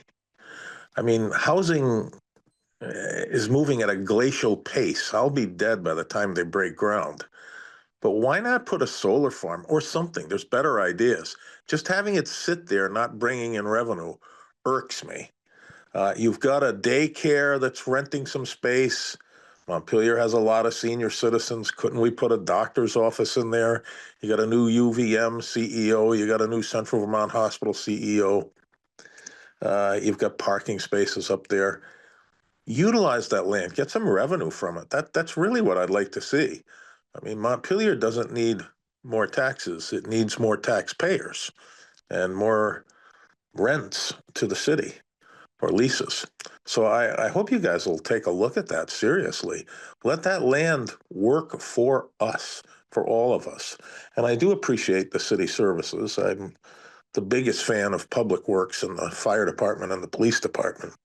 So I'm glad that the increases are going there. Thank you very much. Thanks, Dave. I can speak to the solar piece a little bit. We do have 3 solar leases currently, one on a property in Montpelier, and those are typically 20+ year commitments, and then there are disposition costs related to that. And I'm not sure, what that would do to the Country Club Road property, and I'm not sure the juice is worth the squeeze at this current juncture. But that's my opinion, and you all can explore whatever you would like. And we have part of that solar farm down by Bethel, right? Yeah, the one in Sharon. Yeah. You can see on here. Anyone in the room who'd like to be heard? Yes.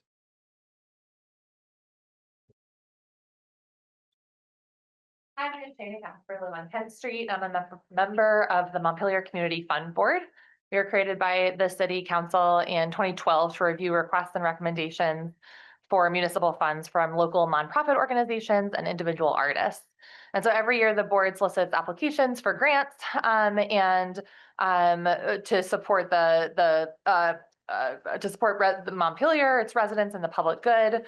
And we've been responsible to the city for determining what grant funds are used for which purposes and for which they're approved. A couple of years ago, we shifted how the funding was done so that the application is when we post the application, we know how much funds that we have to offer by having it go through the budget process beforehand rather than after the fact. And we've been level funded since the fiscal year 2023 applications. And as we all know, as we've been talking about, the cost of living has been going up and need has been going up as well. So we're making a request to slightly increase funds because we were concerned that groups are going to slough off and go to the ballot. Because we've had this level funding, but we've had increasing need every year, we're discussing capping requests at $10,000 or $15,000 in the coming years to be able to make sure that groups can get covered and to, in fact, in some way, to encourage some of those groups asking for larger amounts to go directly to the ballot. We've had 30 to 50% greater requests for funding than we were able to allocate every year for the past few years. These nonprofits, we rely on them to provide so many essential services and arts and culture. You know, you were hearing earlier today about you know, cold weather shelters and just, you know, there's so much need. And so the past, you know, many years, it's been level funded at $134,150, you know, so since 2022. If we just adjusted that number to inflation over that time, that number would be $147,575.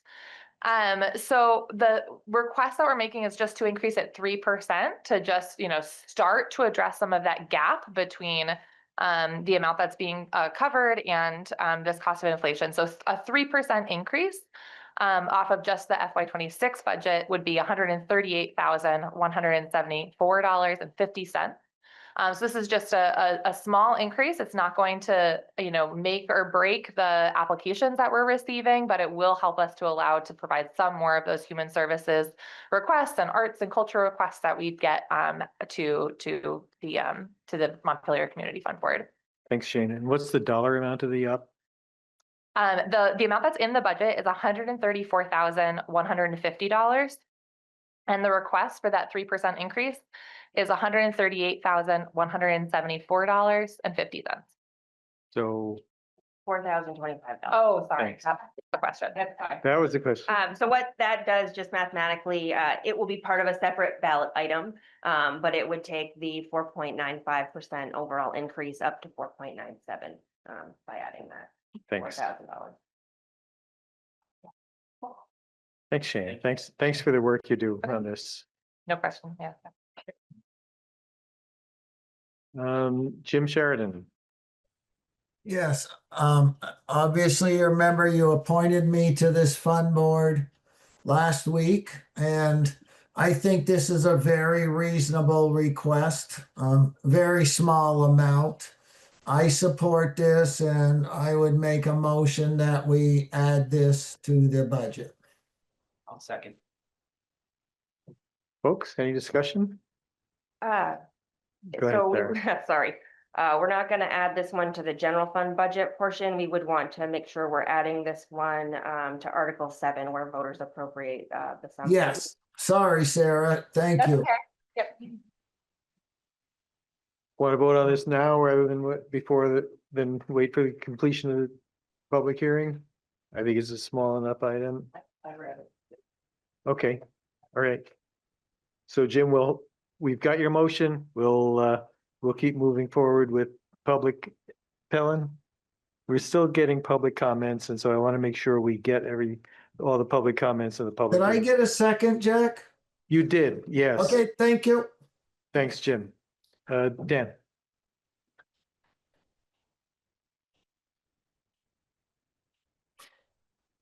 Thank you. Dan Jones, Northfield Street. I'd like to just put in a pitch for something that's going to seem off the wall for a moment, but the past 2 weeks for all of us has been an interesting time as we've seen much of what we thought was normal be desiccated at sort of the national and international stage. If you look at a lot of what's going on, there is a bunch of financial readjustments going on in the world that are going to affect us, and probably sooner rather than later. We are not going to be seeing the kind of revenue that we assume. So we're sticking with a basis of normalcy bias, where we assume next year's income and tax base is going to be equal to what it was last year. Although I look at my own, all of a sudden my property insurance doubles, all sorts of other things double. And I'm hearing from people, maybe you're hearing the same thing, that all of a sudden there's a bunch of stresses that people are feeling, and those are going to be increasing. So I would like to at least encourage some portion of your budget consideration to have a fallback position for if things don't work out the way you assume, what are you going to be able to cut, rather than arriving at the end of June with a set of contracts and fixed budget costs, but without the revenue to cover them. And I would like to encourage some thinking in that regard, because I think we're now going to be facing more challenges than we've ever imagined in the very near future, both financially and physically. You know, what happens when ICE shows up? You know, do our police have to respond? Who responds? What happens if all of a sudden the funding that we have assumed from other areas, whether it's FEMA, whether it is for housing, et cetera, if you listen to what's going on in the debates in the State House, a lot of that's going to disappear.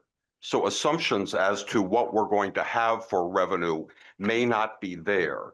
And I don't hear any kind of assumption that we have to assume, or we have to build a budget only based on what we've had before.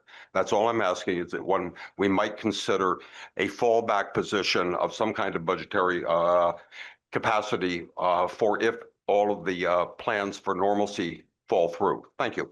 Thanks, Dan. Any other members of the public? Sarah, were you going to? Yeah, I appreciate that.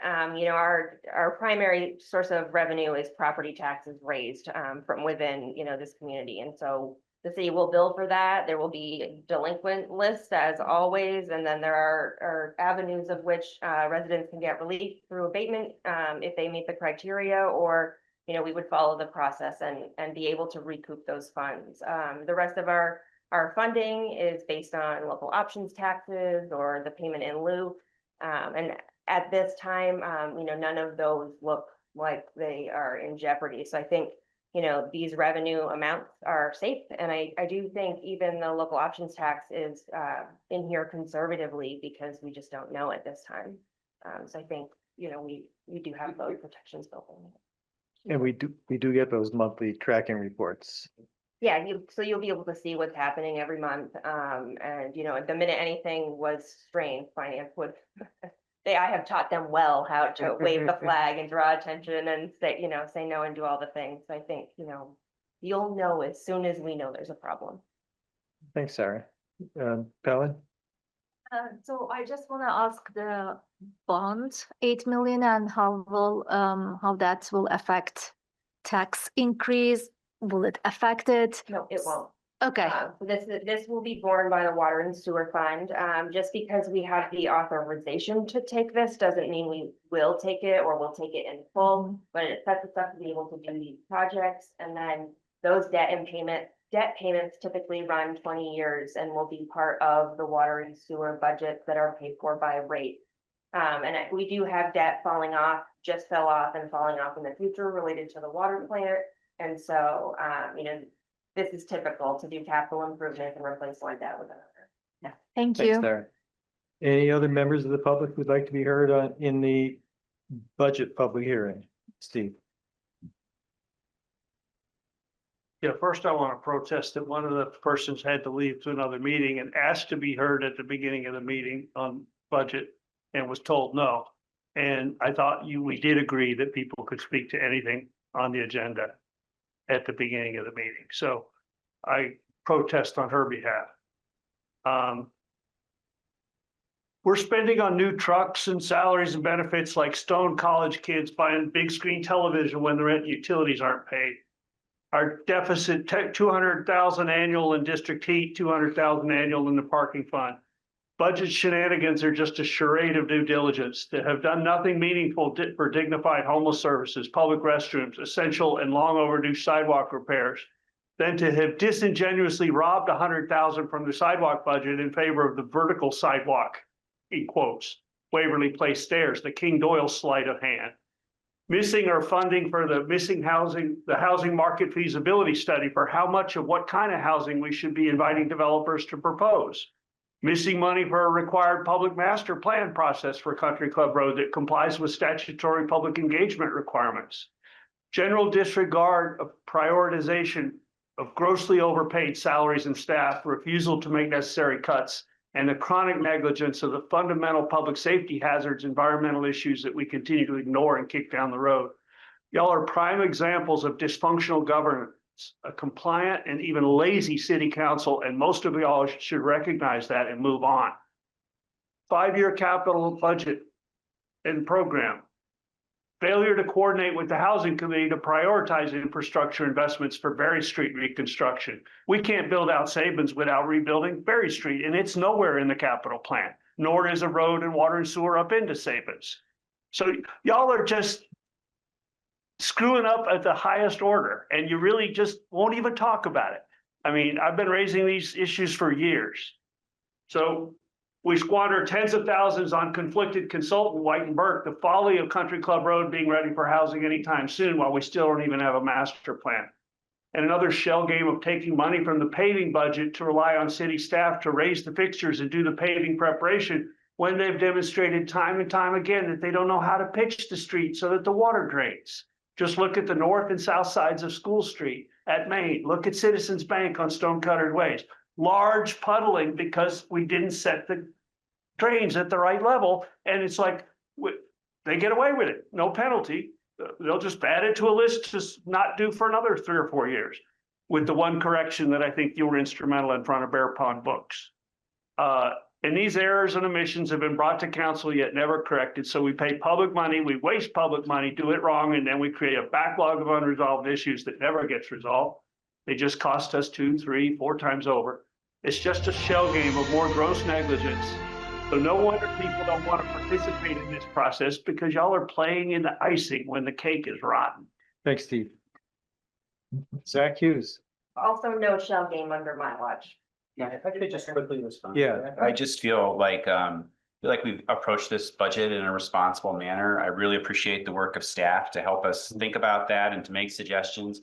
And I would just say to Mr. Whitaker, I think that level of vitriol doesn't really lend itself to constructive work. You know, I think if there are ideas or areas that we could look at, I'm happy to hear about them, but to hear a litany delivered in that fashion isn't helpful for anyone except perhaps for you. Thanks, Ben. Zach? Good evening. I really want to extend a thank you to staff, including Sarah, who's departing. I'm sorry you're leaving us, but I understand, and I'm really just thankful for their work, because, you know, I've done some light work like that before, and that's not easy stuff. And I can hear it from you tonight, so I can just say thank you for all you did for the city, and wishing you the best.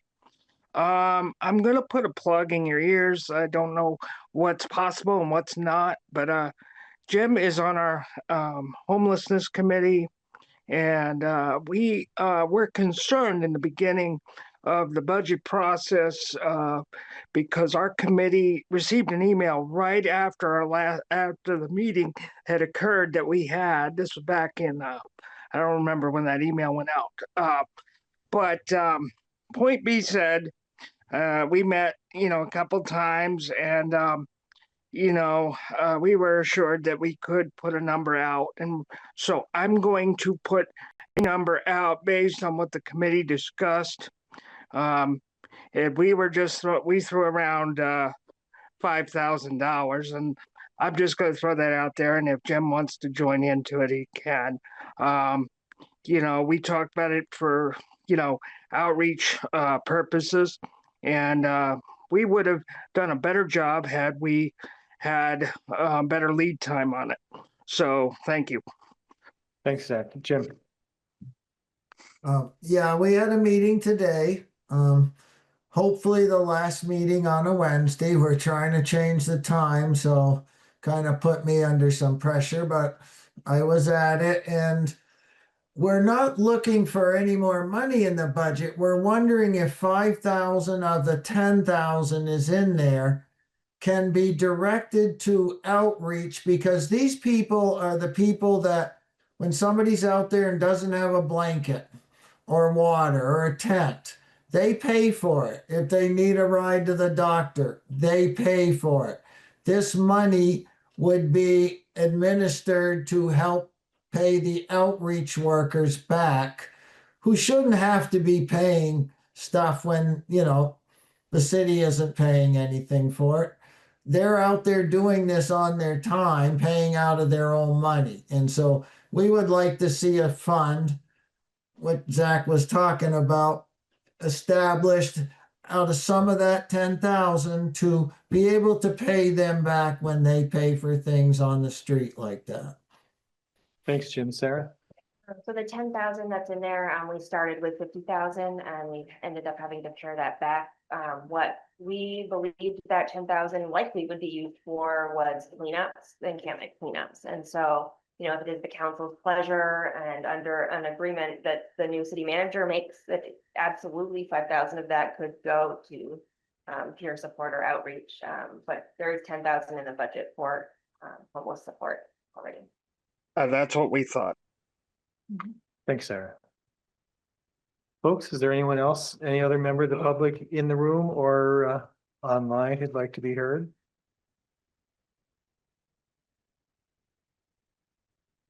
All right, hearing none, I will close the public hearing. And council, here we are. Now it's time for us to decide. Some years we've, I was just thinking about this last week. Some years we've been debating and fighting it out on the budget right up to the last minute, of the last public hearing. Some years we kind of feel like we're where we want to be coming into tonight's hearing. And my sense is that's kind of where we are now, but I'm interested in hearing if people have any thoughts or anything any adjustments they'd like to make? Propose? Yeah, Adrian. I'm gonna say this again. I don't know how we change this narrative or what, even the Bridge article that was posted today is the 7.96% increase of your taxes. It's not accurate. It's not. So I just don't know how to get around that. I don't know if it's a communications issue, talking to the media, I feel like that's where I guess as a city councilor get bombarded. And I try to explain that narrative and try to explain what Sarah has so eloquently taught us. But the media continues to have these really incorrect headlines, which I think causes us, makes our job really difficult. And I think it's just a disservice to the city. And so I don't know how to make that change, but I saw it again today and it's just not true. So I don't know how to, it's concerning. And I just want to make sure that people understand exactly what this process is. I completely agree with that. There was very early in the process, there was a comment post in Front Porch Forum where someone said, well, the city's saying they want to raise it 11% and the school board is looking at 7%. So that adds up to 18%. And Terry asked me to explain the math and I flopped on that one too. It is complicated. I think my recommendation for the staff that remains visible to me is that they clean up this spreadsheet with this final number. They post it on the website and then they share it everywhere on our Facebook and social medias, on Front Porch Forum, and just direct people to hear with this brief explanation. And I think I've said it well enough tonight that everyone can go back on the recording and get where we need to be and then just put it on blast, because I do this every year and we go, around and around, and typically the Bridge would call me. But that's not where I'm at. And I think in years past, if I'm correct about this, the city manager had done presentations on Orca to explain the budget. And, I would really, I'm sure Evelyn will do a great job, but putting together a very succinct, right? Maybe put a link to the spreadsheet, but people who don't use spreadsheets to just basically understand this basic fact of, and I think the numbers are helpful. If the average home is this, and you don't have income sensitivity, you're going to pay this, I think that's that's helpful. But I think frankly, sometimes with these budget conversations, less is more. And just really be succinct and transparent and put it on Front Porch Forum and the other places and hope for the best. So, Well, I'm happy with the 4.95%, but the budget that was presented by staff, the service budget was 11.15, and it wasn't that number that we were looking at. It was the number that's now 7.92. Am I right? yes, Okay, so what we've been talking about all along is that number. That's true. Right, it's. And we've been, both. yeah, no, sure, both, but the presentation said 11.1. We said, oh, that's too high. Let's try and get that down. And we've worked it down. And now we've found an even lower number. And so we're saying, wow, we're there. Well, yeah, We didn't do anything else. It was, we looked into the school adjustment. exactly. But I mean, there might be some more work we could do. The number that we were trying to whittle down was the 11.15. We knew it would affect the bottom line. Now we're so thrilled with 4.95, we're going to stop. And I'm not sure that's. I'm not thrilled, Sal. I think that the percentage that we got to on the municipal portion of the budget is responsible. That's what I think. It is, but we've made up a lot of ground in paving, for example. We did it in a huge chunk and we did it with an extra $1 million with the lot. And we can't do that every year. We've been deferring things for a long time, and that's true. But I think we can defer a little, we can't make up all the deferments at once. And I don't think we're trying to do that, but. Oh, they definitely are not all granted to this. Yeah, they're not, but we could pull it back a little bit, and that 495 would go lower. That's fine. I mean, I'll just say, Carrie, I don't know if you want to chime in on this, but the capital improvement, I mean, we were really committed to getting to the steady state, accelerating to the steady state of payment, because when we're not at the steady state, it ends up costing us more money in the long run. And I feel like that, I mean, I've said this a bunch of times, but I feel like that's how I've been approaching the budget, is looking at things that end up costing us more money in the long run if they're not addressed now. And I think paving is a perfect example of that. I mean, we pulled $100,000 from paving for the Waverly Steps, and like, for me, that's even a stretch, you know? Anyway, I hear you, Sal, like, and I appreciate your concern for like the average resident who this is a lot of money to pay. I just do feel though that this budget number is responsible because it's, I think, saves us money in the long run. Well, it may, but I don't know, like, for example, vehicle replacements, maybe I'd like to hear from you folks. If we absolutely had to not replace a couple of vehicles to save $100,000 this year, could we find a vehicle that would, I mean, yes, maybe we would need some maintenance or something throughout the year, but you know, it's why we take a loan to buy a car instead of paying cash, you know, so we defer it for a year, but is that unreasonable to ask, or is everything ready to fall apart that we, you know, absolutely have to replace? Yes and no. That's one area that I'm wondering about. I mean, you could defer these vehicles. A lot of these vehicles have been deferred already. You know, it's unpredictable, right? You don't know if that plow is gonna go out on the road and is going to work or end up back in the shop. And then what happens when the second plow goes down, right? It's complicated, and we have a really thoughtful replacement schedule, and we did defer additional equipment. This started much higher, and we tried to spread some of those things out to future years to lessen the pain this year. For sure, we could do that more and bring this down lower, if that's the council's pleasure. Well, I'm just saying the whole budget is a bet. It's a bet on what will happen and what won't happen, and I'm just suggesting we change the bet slightly. Yeah, I mean, I would say, like, we talked about this last week, and right, like, that there is a process, and you're using like data and software to determine the replacement schedule for those vehicles, you know, so yeah, it's a bet, but you know, to the degree to which we're making bets on the best information that we have, I think that's. Carrie.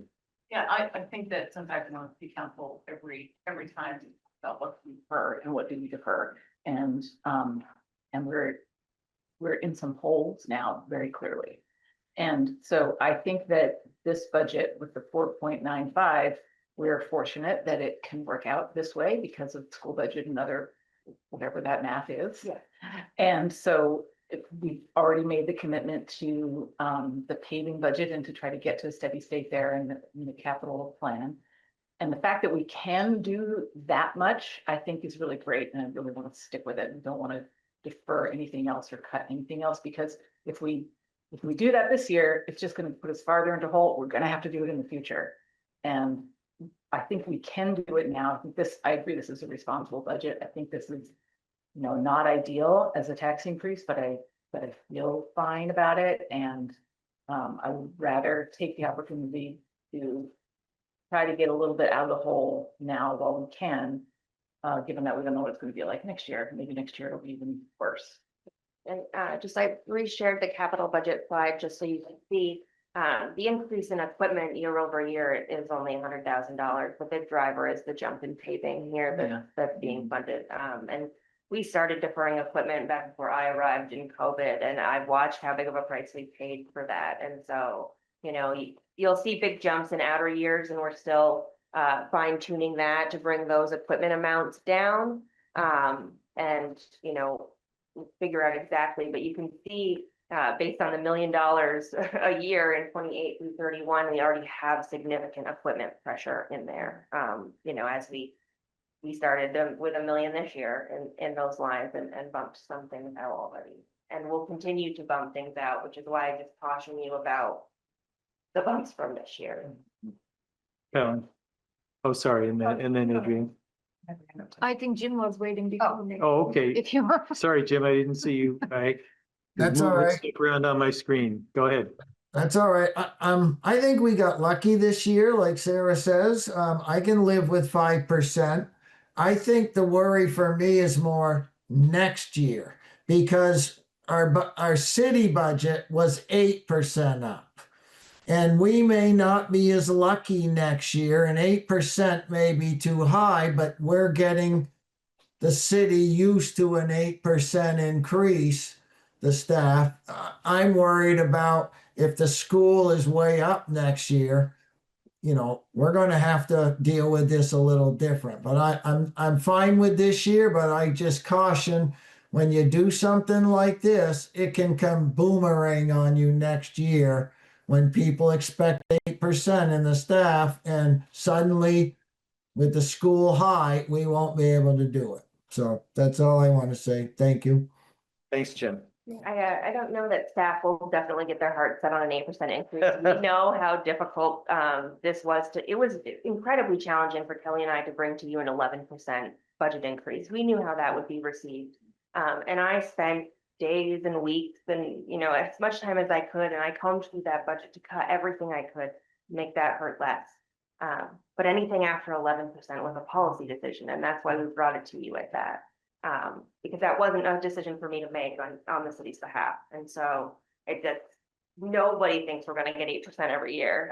But a little bit of luck allows us to play some catch up in this year, along with that local options tax money. And then that local options tax money will be a base build in to help keep capital funded at a higher level. And then, as you move in with a new manager, maybe she will find, things that fresh eyes we don't see, or you have this conversation and you'll have to make difficult policy decisions about what you don't want to do. But this year, we can do a lot of it where we sit today. Helen. Yeah, when you and Kelly ask us what we think about the budget, right? And I send you and Kelly long email, and for me, CPI level will be great. But then I did so many work and research, then I found that between 3 and 5% can be, people can absorb that, right, somehow. But the thing is, for me, for the future, again, I'm okay with the 9. I will not say 5. I will say 4.95% because it is between the range I was looking for, but it is also at the higher level of that range. That brings the affordability issue for me, because sometimes when we talk about affordability, we think about it as an economic concept, but to me, it's a social issue. So I was at the farmers market, I think in August or something. And I was like, I created a chat with Pillin, right? People come and the guy came to me like, oh, what is that? I said, and I explained, and he said, oh my God, Actually, I don't live in Montpelier, but I want to say something to you. I said, yeah, my wife and I, he said, we used to live in Burlington, and now we don't live there, but we want to move in Montpelier. We look everything like two young people, right? Isn't that nice to have them as our residents? And then he said, because we couldn't afford Montpelier, we had to move to Northfield. So again, this year, fine, but we have to plan somehow that we will not miss couples like that or families like that. So luckily they enjoy Montpelier. They come to here to spend time and money, but at the same time, let's try to make it lower so we can have more families can live here. So then we can call Montpelier as an affordable city. But overall, thank you. And I asked other cuts before, and I learned that we cannot do it, and I'm okay with it. I didn't bring all the numbers with me today because I don't want to waste anyone's time. So it was nice that I learned all the details beforehand. So let's fingers crossed. Yeah, I think Montpelier is a really special place, and we are a small city doing big city things, and that's what drives that cost up, and it does make affordability a challenge. But those things are the things that make Montpelier great also. Adrian. One of my focus areas was technology. It's a really big ticket item for our budget. And I mean, I just thank you. I think it was Evelyn sent the whole breakdown. I'm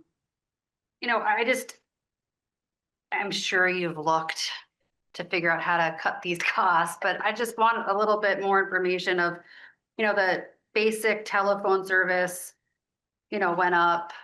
Yeah, those are based on actual experience and rates. That's just what they are. That's just what they are. And like internet, professional service, what is the professional service? That's $350,000. The professional services simple route, that was a contract that came before all of you and you approved that and last year, and that 350 isn't just that, it is that and like Adobe and the licenses, and it's also for capital infrastructure to help rebuild. That was part of why I hated to give up the 50,000 in capital technology, but there is some of that 350 that's baked in to help get our really aging IT infrastructure back up to snuff. And so, we approved a multi-year contract that, came before all of you that had the annual costs of helping us operate the IT as well as the planned improvements year over year. And so we've updated our computers. We have a brand new server, but there is a long way to go to get our very old bubblegum band-aided IT to where it needs to be. I would just think of this as like an opportunity, right? So we are looking at the new assistant, admin assistant, and then still having the assistant city manager.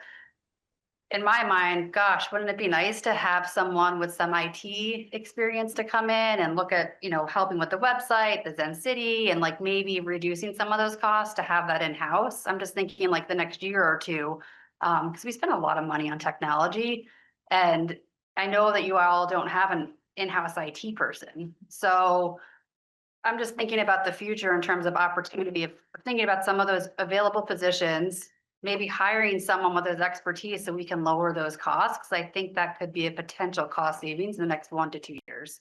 So I do have a bit of a tech background, so I just, I'm not sure that you would have gotten an in-house tech person in the city in that role at the price you had before we reduced the pay by $30,000. What you're going to get in the executive assistant role for that is likely not a seasoned IT professional, but that, maybe. My 17-year-old is a whiz. I think this generation of children, I don't know. I would not count that out. No, these younger they are way more tech savvy than I'll ever be in my old age. So folks, before we go too much farther, I just want to remind us, we have a motion and a second on the table, and I think this would be a good time from Jim on the community fund. Thank you, Jack. Thank you. Just like to take care of that so we can, Harry, we're going to address that? Yes. Okay, Yeah, great. I'm not speaking against it or at all. I just want to make sure that people really understand that the 4.95% increase we've been talking about, and we've been using that number over and over and over again. If we add this to the community fund, it would be 4.97. So it just probably would be. Yep. Thanks for the reminder. Are we ready to vote on that addition, $4,025? If so, all those in favor signify by saying aye. Aye. All right, Any opposed? All right, we're in, and that's Article 7, I think you said? Yeah, Great. but we'll go through it when we get to the warning. I'll Yeah, update yeah, you yeah. now. Okay, great. thank you, everybody. Thanks, Jim. Thank you, Jim. Are there any other motions that people would like to make regarding the budget at this point? Jack, is it appropriate to make a motion to just move the budget? Aside, yeah, separating out the city clerk's Yeah. line, but yes.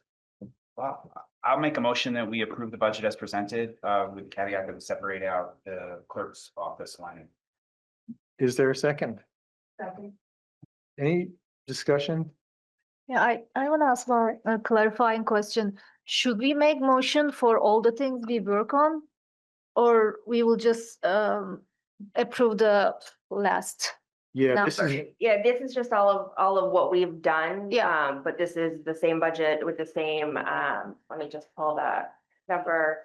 You know, this goes in, Article 2, where taxes to be raised is 13,187,000.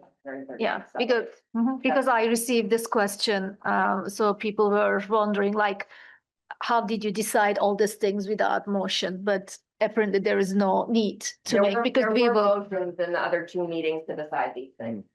so this is Okay. where we are now. Yeah. This is where we are. Any discussion, folks? All those in favor signify by saying. I'm sorry. Can I say? I'm sorry, Yeah, that two meetings, we also approved the number, tax rate. We didn't approve each item. I was asking, like, I hope it is clear now. So everybody's just jump in and said that I'm not saying something right.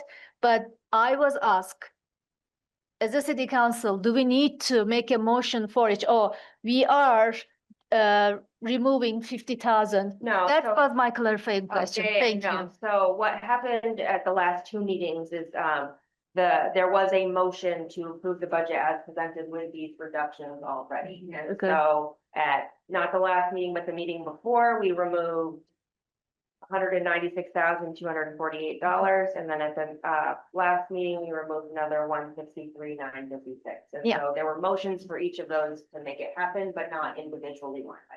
Okay, And thank you. And then technically, we've been talking about the tax rate. In fact, what'll happen is sometime later this year, once the budget is approved, you know, the budget that we're passing is the dollars, the bottom line of dollars. Sometime later this year, once the grand list is finalized, we will then have a vote to approve, to set the tax rate based on the budget applying the grand list to it. And so it'll be right around what we're doing, but our vote tonight is not Not for the 7 tax point. rate. No. Exactly. It is, you are voting on the revenue amount, and then the voters get to vote on the revenue amount in March. Then there's 30 days to make sure there's nothing wrong with that or appeals, and then you're good to go as we head into July. In June, your new finance director will come back before you, and you will set the tax rate, and that is essentially a math problem at that point. And I am assuming no change in the grand list. Any adjustments to the grand list would impact that percentage increase. The hope is the grand list grows, right? And so, but I'm assuming, I don't like to hedge my bets and play that game because it is not worth the gamble. All right, so we have a motion and a second. Do we have a second? We did have it. Yeah. Adrian. All those in favor signify by saying aye. Aye. Any opposed? No. Okay, the budget as proposed is adopted. Oh, we do need, thank you. Adrian. Ben, Yes. Harry, Yes. Jim, Yes. Helen, Yes. Sal. No. Almost got you there. Yeah. I just think that, I mean, next year and every year after, the only thing we're gonna have control over is the municipal budget until the last minute with the school. It's always gonna be presented as a municipal budget. It's always gonna be that 11.15 or whatever that number is. Until, like a final night tonight, if we're lucky. And there isn't confusion. That's what the paper publishes, because that's what we discuss, is the municipal budget. So I don't think we should introduce more confusion by trying to switch the focus to the overall budget, because we won't know that many years. I would say that's totally fair, right? I just think it is confusing for the general public when I sense that some people don't recognize the distinction between the municipal budget and the education portion of it. And so they do think that like, oh my gosh, my taxes are gonna go up, overall. That whole amount. Right, and so I totally agree. Yeah. All right, the May chair I- would, May I? yeah. I just want to add one more thing. I said yes because it was 5%. So we need to change the narrative because I was talking so many people and my perspective is I cannot approve 8%. So whatever we are doing, I hope people do not think like Sal mentioned, because then it's a problem about my integrity, right?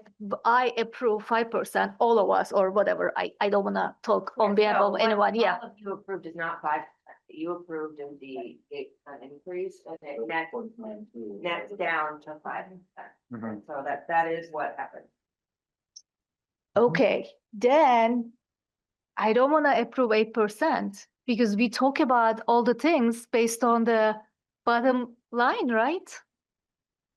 So if it is the case, I want to change my vote because we talk about, oh, it will be 4.97. That is what the tax bill, the whole tax bill will go up is the 4.97.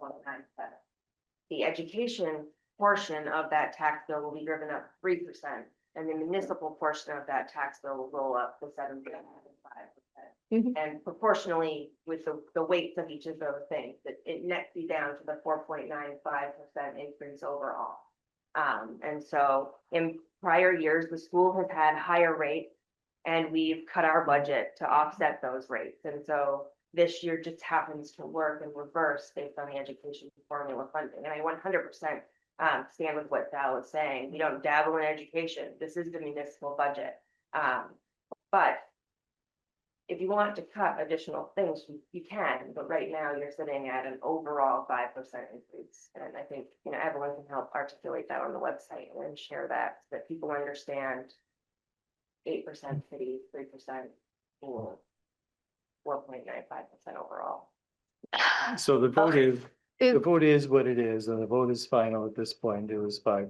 The roll call was.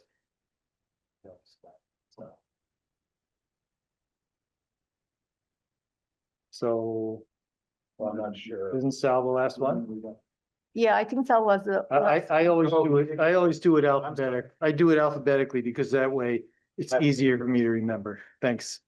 Yeah, I know it's a technical thing, but I just want to sure, right? So, for example, I don't want to take more time, but Sal and I go to our listening session next week. Sal said, I said no because it was 8%. Then I will say, I said yes because it's 5%.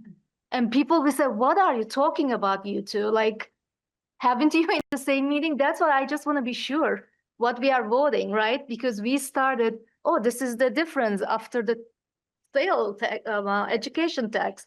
Yeah. I know, again, I know it's just technical Yeah. thing. My understanding was that Sal voted no because it was an 8% on the municipal budget, correct? You just thought it was too much. Too much, right? It was too high, and that's totally fine. I get that. And my takeaway from your vote was that you were okay with the 5% overall. But that may have been an incorrect interpretation, but the municipal budget is going up 7.95%. It's a budget increase. It's not a tax increase. I'm asking these questions for all the people. Okay. So when I explain, right, my vote, I can say that it's the 8% is the budget increase. 5% is the tax rate. 8% is the municipal budget. I know, yeah, I know. 5% is the overall aggregated tax rate increase. So if people want to know what their tax bill is going up, that's the tax bill they get in the mail. That includes municipal and education. Yeah. Will be just under 5%.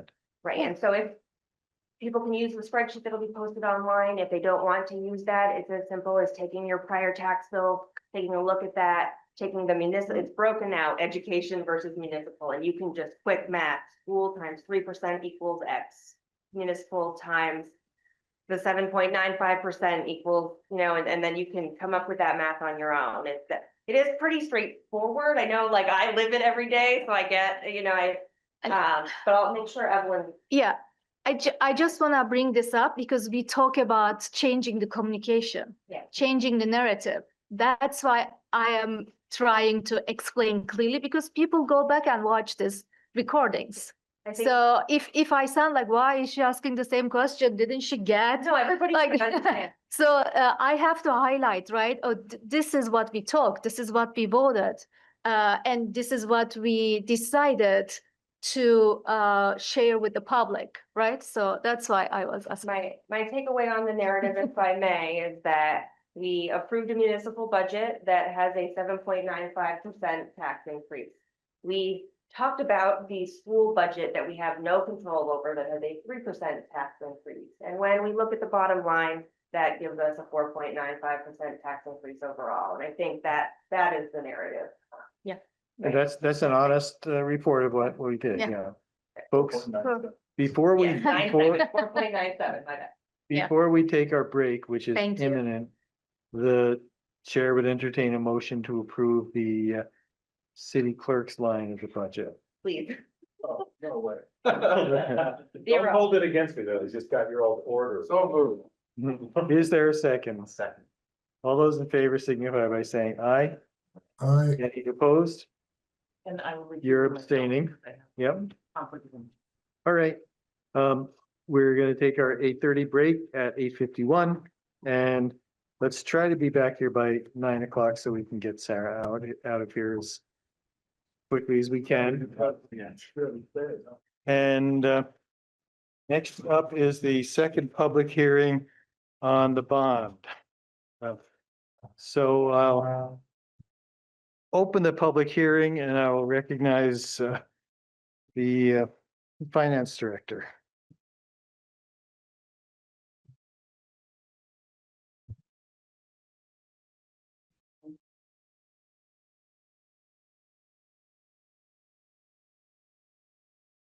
So, Carol Fry, the finance director, so we've got the proposed bonding, the language on the warning itself is a little expanded compared to this language, but overall expenses include pump stations and water or sewer lining, siphon lining, and different water lines. And what the request is $8 million for sewer pump station and water and sewer line infrastructure.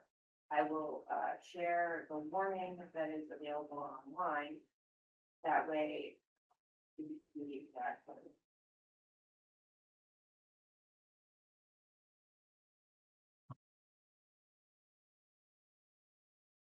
Here, in Article 6, general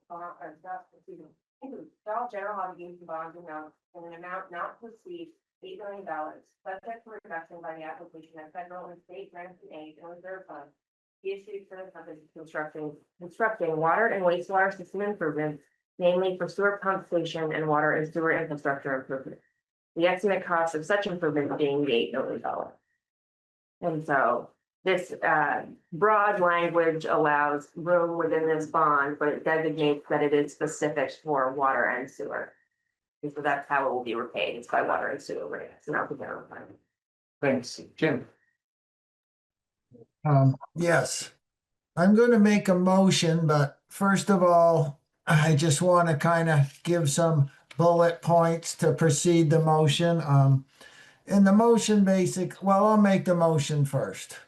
I propose that you heard me last time saying, I don't think this is enough. I propose we add $500,000 to it to basically get the infrastructure to Saban's pasture so that they can get going. So we can get some housing going right away rather than wait for CCR, which could be years. So first I'll make that motion. Is there a second? Second. Okay, now I'll talk some bullet points.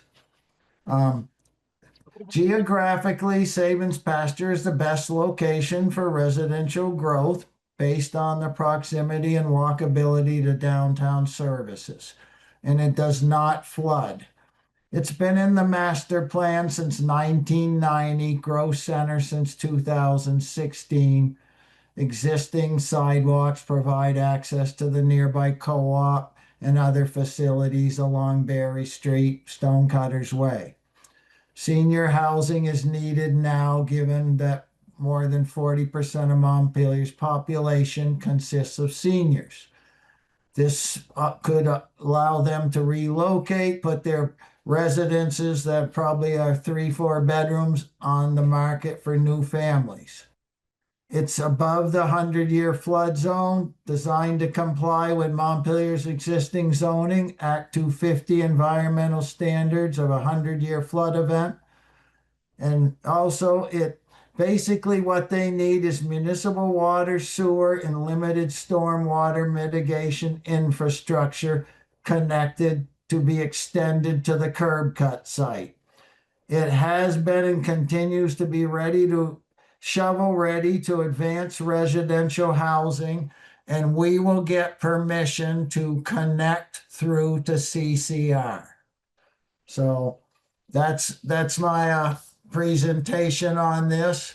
This is basically to get the infrastructure on this bond, which is all water sewer stuff, to get to Saban's pasture so they can start housing. So if we're serious about housing, this is a chance to get going on some sooner. Thank you. Thanks, Jim. Thanks, Jim. I want to hold off on voting on this until we've concluded the public hearing. Yep, that's fine, Jack. But I want to ask, ask at least one question and maybe make a comment too, but we'll see. Is the $500,000 based on anything, any budgeting or anything? I think that, there was a figure given by Kurt on what this might cost, but he can address that. I just want to make sure there's enough to cover what we need to get this housing going. And was this put together with Kurt's support for the additional 500,000?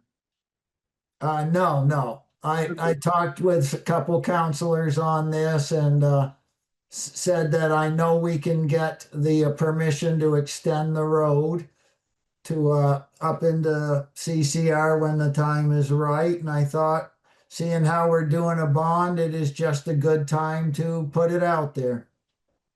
Thanks, Jim. My observation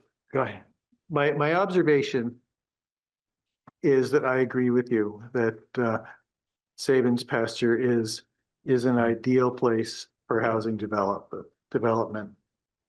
I will never believe that being shovel ready is even in the sights of the most powerful telescope we have until the owners of that parcel file an application for a permit. We've been telling them for years, if you have a plan, put in your application and let's get moving. And I'd like to see that happen, but that's my observation. Fair enough. I can let Kurt speak to costs, but I find it hard to believe that $500,000 is going to be adequate to get the infrastructure that's needed up into Saban's pasture. Because I've not seen a $500,000 water sewer project for something that's extending new lines. In addition, I think you'd want to keep the wording of this the same. You could repurpose some of this money if that becomes ready within this $8 million.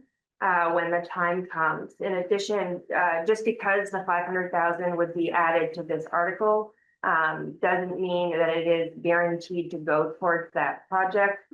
This would be a partnership between this entity and the city, and would need a development agreement, and there would be a lot of terms to iron out. I do think, we're likely a long ways out as well. I just want to caution, you absolutely can do this, but there are several steps from here that would need to happen to protect the city, to protect the owners of Sabins Pasture, and to promote new housing. And new housing is what Montpelier needs. I'm not, trying to cut that, any housing is good housing and grows the grand list, but this is tricky, and these development agreements are a good thing. We just, need to follow all those appropriate steps like we did the time before. Thanks, Pelham. Oh, Mike, go ahead, Pelham, and Mike also has a comment.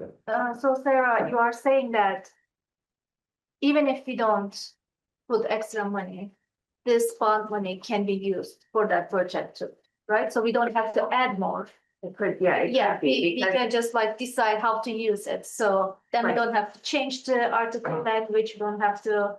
right, if we Yeah. leave the language alone, this gives the city the authorization to bond. When we actually go to bond, that still needs to come back before you all, and you approve what we are bonding for.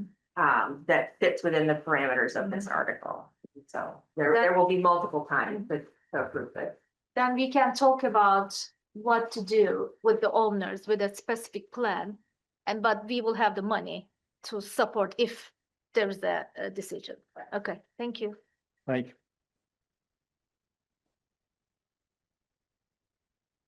Mike Miller, Planning Director.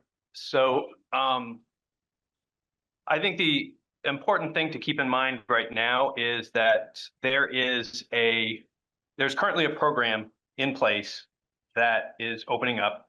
It's the CHIP program. It's what we have been talking about for Country Club Road. And I met with the Sabins Pasture folks during the summer with their attorney to go and say that this is going to be the best approach for them. And it's going to be a process very similar to the one you all looked at for Isabel Circle. So they'll have to come up with plans, they'll have to come up with design, what the infrastructure costs will be, what will be built, and these, except instead of going to you, it's going to go to the state, and the state VEPSI board will look at whether the project is viable, and then they can get these infrastructure paid for through a CHIP without increasing and taking on the local debt. These can go through that process and get those determinations by going through this state process. And that's what I suggested to them to look at. And that's what I would suggest to them now. It's the same thing we're doing with Isabel Circle right now. Gabe and his team are preparing applications to go to the state to get the infrastructure for Isabel Circle paid for through the CHIP program, which would be a TIF type program. And that's what I would continue to suggest for Sabins Pasture. If they have a project ready to go, that's fantastic. We would need applications, and they could put that information together into a CHIP application to the state to determine whether or not tax increment could be used to cover that infrastructure without asking the property taxpayers to cover it. And we've also kind of set the precedent with Isabel Circle. We would not fund their project. So, yeah.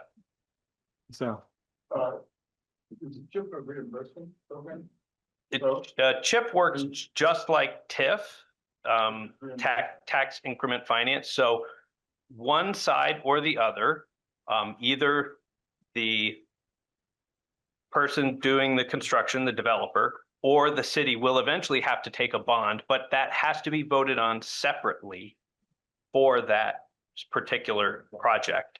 So we would have a very special vote that would go through and say, does the voters of Montpelier agree to take out a bond for $1.5 million in order to support this project?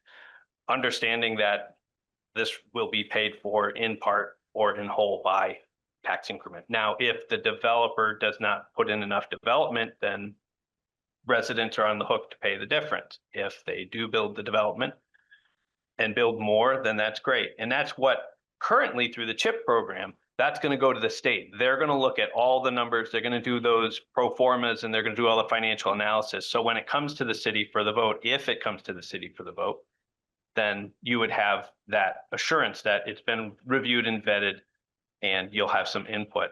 But there is an option for the developer themselves to take out the note, which is another option, and that's another way to go. I don't know what the team for Isabel Circle is choosing, whether they're going to take out the note or ask us to take out the note, but that process would work by we collect the tax dollars and pay that. Still requires a bond for a specific project. Yes, if we're going to take out the bond, then it would go to a specific vote. And if we allocate money ahead of time, that just becomes ineligible because it's like, well, you've already agreed to pay $500,000, therefore you can't TIF the 500,000 because you already agreed to pay for it.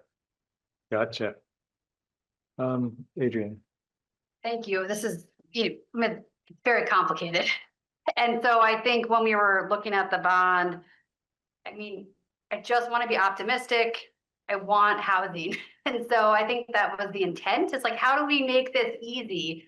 How do we make this, whatever barriers there are to remove them? And I think we need to encourage the owners of Sabins Pasture to submit that application that you've been encouraging them to do. I would ask, if we want to see that. I think, whatever we can do to support this, I know that we all want housing. We want this to happen.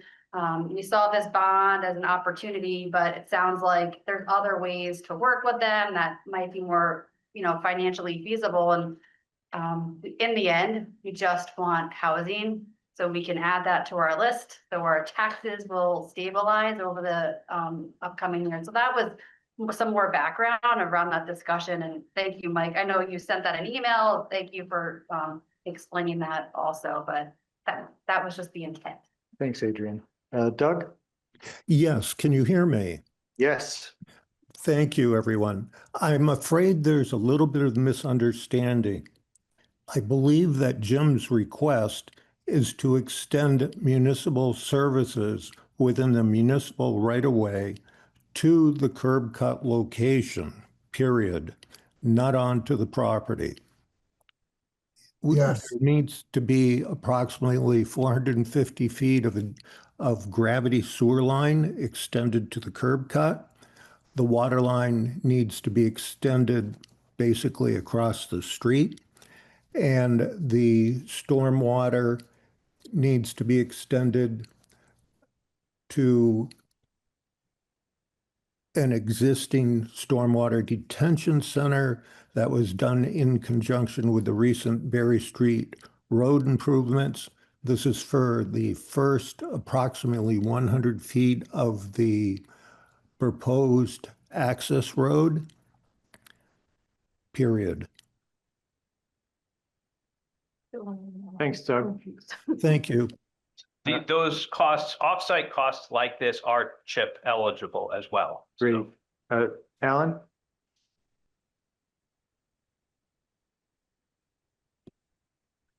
Alan, you may have oh, you're still there.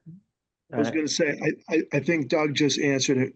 We were not talking about road. Thank you for letting me speak, and good evening. Thank you. We were not asking about road coming on to Sabins. It was the part of Berry Street that needs to be brought to Sabins, and that's the part we're seeking help with, please. Thanks, Adrian. But just to go back, we need an application. Is that like the core root of this so that we can help plan and support them? Like, what is the barrier? I think it's a whole package. I mean, having a proposal is one step. I mean, they're going to need to get permits and they're needing to get the financing for the infrastructure. So I think it's really something that kind of has to come out together and start to work with folks.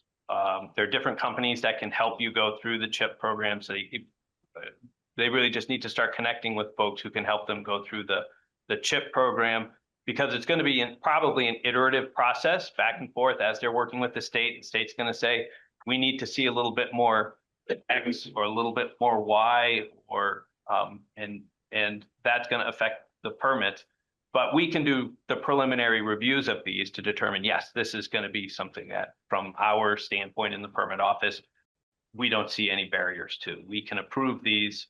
But now we need to get through the financing piece and kind of keep walking. Similar to what we're going to be doing with Country Club Road when we get there. We're going to have development proposals, we're going to have zoning regulations, and we're going to have them going through a CHIP process.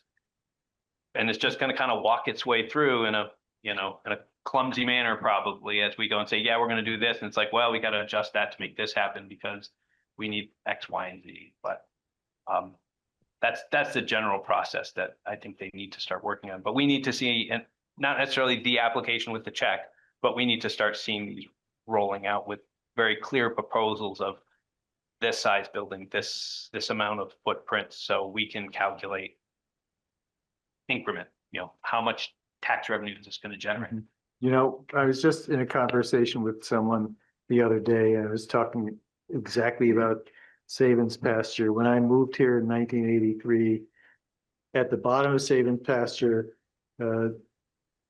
Jim and Alan and Doug, you'll probably remember this, there was Bevan's Speed and Cycle, and they used to park their boats that they had for sale across Barry Street on the bottom of the pasture. And I would drive by there, and I was a housing guy even back then, and I was thinking, boy, that would be a great place for housing. And here we are 40 plus years later and still no, and I would love to see it. Jim and then Ben. I would like to remind the council, if this doesn't come to fruition, we don't have to spend the extra money that we put in the bond. I mean, it's like any other bond. When we got a bond to do East State Street, and I said, well, gee, if we don't do some part of it, we'll save money, right? And they just said, no, we'll just spend less on the bond. So it isn't like and it would give us, if they don't do it, it just gives us another 500,000 to put into our streets, which is what I hear people want. Two things. They want mainly the sewer pipes fixed, and they want the roads paved, and housing is third. So if it doesn't come to fruition with them, we can use it to fix more pipes. And can we spread this out longer than 20 years? Ben. Yeah, I just want to echo what other people have said, that I think everybody in this community wants to see housing on Sabins pasture. Everybody. I think, but really what we're talking about is financing something. And if we were a business and going to a bank and asking for a loan to finance a business, they would ask us for a business plan, what this all looks like. And we just haven't seen that, and I mean, I think my second meeting as a council member, we were told we were going to see a proposal of what everything looked like, and haven't seen it. I think literally everybody in this community, well, I shouldn't say that. I think a lot of people in this community want to see housing on Sabins pasture. I know this council wants to see it. And I think what we need is a plan so that we can help them use tools like CHIP to make it happen. But until we have something, it feels really premature to me. Sal, and then Helen, and then Carrie. I just want to clear on what we talked about earlier. Regardless of what we got into the plan, the state requirement for CHIP, which is the way we would recover the money that we spent on the infrastructure in the street, bringing it up to the curb cut, requires a separate bond for a specific project, not a bond like we're discussing for a non-specific listed project. Is that correct? It's the way it is for CHIP. Now, again, this CHIP is like very, very, very new. So we don't have all the rules yet. There are all the rules out there. If I had Matt here, he's been to a couple more of the training sessions. My expectation is the CHIP is going to work very, very similar to the TIF in that it is going to be a very specific vote because the taxpayers are investing in a private development project. It follows a different set of rules. And so. Helen. So another clarification. Why did the staff decide to ask for a bond not to exceed 8 million? That there should be some rationale, right? Because it could be 4 million too, right? So why that specific language is there? Because if we add something and we are not supposed to, we shouldn't, because you told us we can use this money if there's a plan. So is there any specific reason? Yes, we asked for $8 million based on the estimated project cost for those items listed on that proposed bonding slide. So it wasn't just a pie in the sky number, it was based on, estimates prepared by DPW.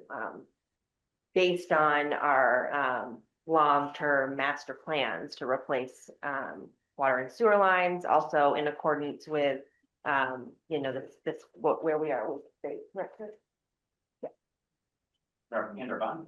And our bonding capacity, which is another topic of conversation at a future meeting, is to revisit the debt policy. Thank you. Carrie. Okay, yes, I agree with all the people who want to see housing at Savings Pasture. I haven't lived here for some years, but the entire time I've lived here, it's gonna happen anytime now. And I want the city to do whatever we can to remove obstacles and to help facilitate that happening. And so whether that's CHIP or some other process or whatever it is, I feel that's very, very important. I really want us to do it. I don't want us to decide what we're going to do about Savings Pasture tonight as we're finalizing the warning for a bond that's already been thought through, it's already been planned out, and that is, has a plan for it. This isn't a good process for doing that. So I would rather just keep it at the 8 million that it's at. I'm assuming that the staff has looked at things like what we can afford for debt service, as well as what projects we need covered, and that 8 million is a good amount, and that increasing it now at literally the very last minute like this doesn't feel responsible to me. And so I'm not in favor of that. And then I also, knowing that we wouldn't be able to earmark it for any particular, anything that specific right now. So I would like to keep it as it is. And I would like us to continue to have these conversations about what we can do to get housing built, Savings Pasture. Thanks, Carrie. John, if you correct me, there's going to be an election in November, correct? So like if they were ready, there's another chance to put something on an article that gets voted on when the big election happens. Well, strictly speaking, there could be a special city meeting called. Well, yeah, absolutely. But you also have November coming around the corner. So Yeah, November. trying to save you some work, John. Yeah, November, Secretary of State gets freebies, putting questions on the ballot. We don't have to pay for the paper. So I like it. November. Peter. Oh, you're muted. Peter There we go. Claremont, Montpelier. Can you hear me? Yep. I agree with what Carrie just said, that in some ways having this conversation about Savings Pasture doesn't specifically belong to the bond.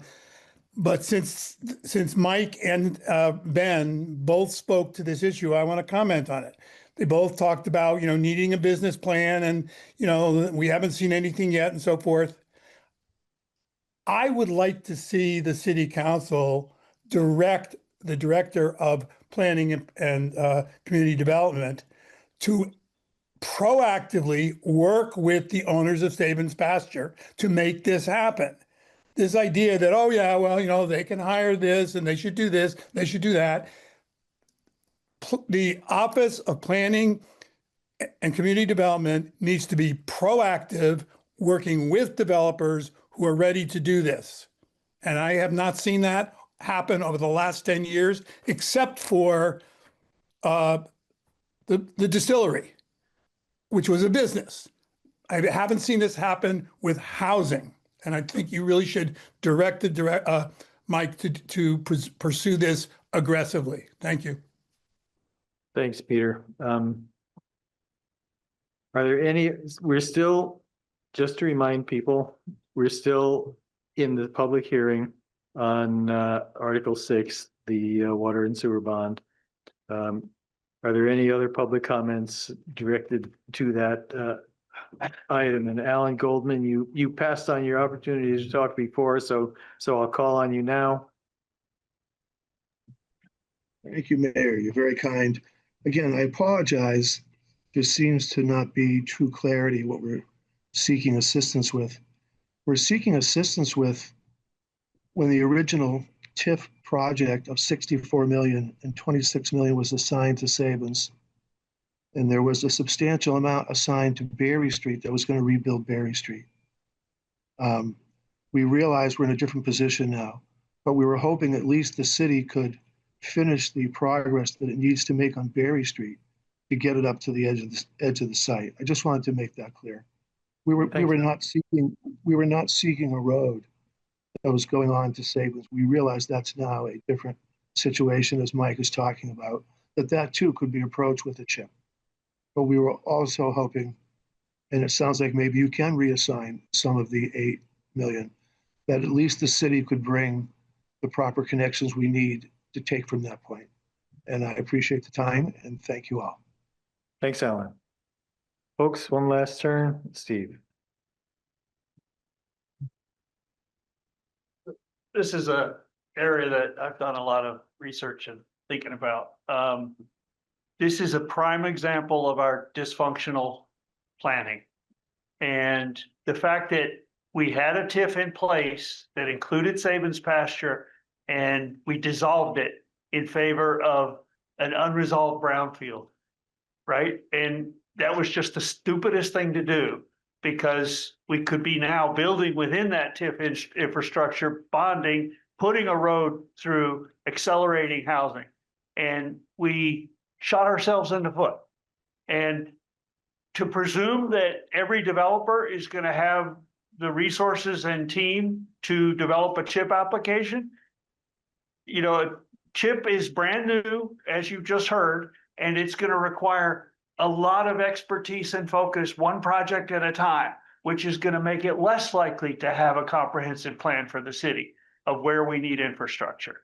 So I'm still leaning towards that we should be pursuing a TIF, rebuilding our TIF. But again, I don't think any of them are going to fly economically based on the dysfunction of our planning. We do not have the capacity to review. I mean, look at the way the planning office has handled Act 250 exemption for prime ag soils at Country Club Road. It's, you know, our strategy is to avoid regulation rather, and now we're going to go and tell the state, oh yeah, we've got full capacity to be tier 1A because we can protect prime ag soils. There's a hypocrisy there that is fundamentally holding us back. And until we have a plan that says, and this is what also is what's missing in our 5-year capital plan. How come if we want housing anytime in the next 5 years, why do we not have those roads, water, sewer, sidewalks, streetlights, and communications in our capital plan? And I've been bringing that forward for year after year, and y'all just like, huh, so what? So you can't blame the developers for not having, you know, also the parity between Country Club Road. You're offering to give the land away for Country Club Road, our land, which I think we'll have enough signatures to prevent that from happening. And then a petition can create a referendum vote to block a sale of public land like that. But to be offering exemption from water and sewer hookup fees, exemption from permit fees, at the same time asking Sabins to put up $500,000 in permit fees after you yanked a TIF out from under them, right? The disparity is just egregious. And nobody's talking about it. Nobody's like, you know, looking at what's fair here, you know, and what's ready to go sooner than later. Thanks, Steve. So I think we're probably, the way y'all are going about it, we're not going to see any substantial housing built for the next 3 to 5 years. Thanks, Steve. Are there any, Jim, I see you've got your hand up, but I want to ask if there are any members of the public who have not spoken who are what would like to address us during this public hearing? Uh, I think Peter's got his hand up, but I don't see him at his thing. I think that's probably a holdover because we did hear from him. Okay, Okay, not seeing any other member of the public seeking to be recognized, I will close the public hearing and return to council discussion. Jim? the only thing I'm gonna add is, there's no guarantee anybody's gonna get this CHIP money. We don't know what the federal are gonna pull from us, or anybody's gonna pull from us. So there's no guarantee that we can even get this CHIP. And if we don't get this CHIP, then like Steve says, we're not gonna get any housing for quite a while. So that's all I got to say is, when Mike gets up and says, well, we should do it by CHIP, he can't guarantee we're gonna get it. We can't even guarantee we're gonna get the money to do the road up to CCR. So if we don't get the money for either of these things, we aren't going to get any housing, and let's just concentrate on infrastructure then. Thank you. Thanks, Jim. We have the Jim's motion to amend the Article 6 has been moved and seconded. Are we ready for that vote? Can I read back what I parsed out as the motion from what Jim said, just to Sure. make sure I tracked as much of the original language as I could. To add $500,000 to the bond to get the infrastructure to Sabins Pasture so they can get housing going. I think that's okay. accurate. Sure. But no change in the bond language aside from the dollar value? That was the motion. Yeah. That's what I just wanted to be sure. Oh, or do you think it should change the bond language too? I think if it's earmarked for certain use, that needs to go into the bond language. Because the way bonds are written now, might not necessarily, wouldn't guarantee that would go through with it. And it seems like that was Jim's intention. But I don't speak for Jim, so. So I think, when we were looking at the PowerPoint presentation, which was this document, there was a list of expenses that were included. So you had your bond language, but those were just examples of potential projects. And so when I was looking at this list, I was like, well, could we include as a potential project in this $8 million Sabins Pasture? But it sounds like there are other opportunities to fund that if and when we have this solid partnership.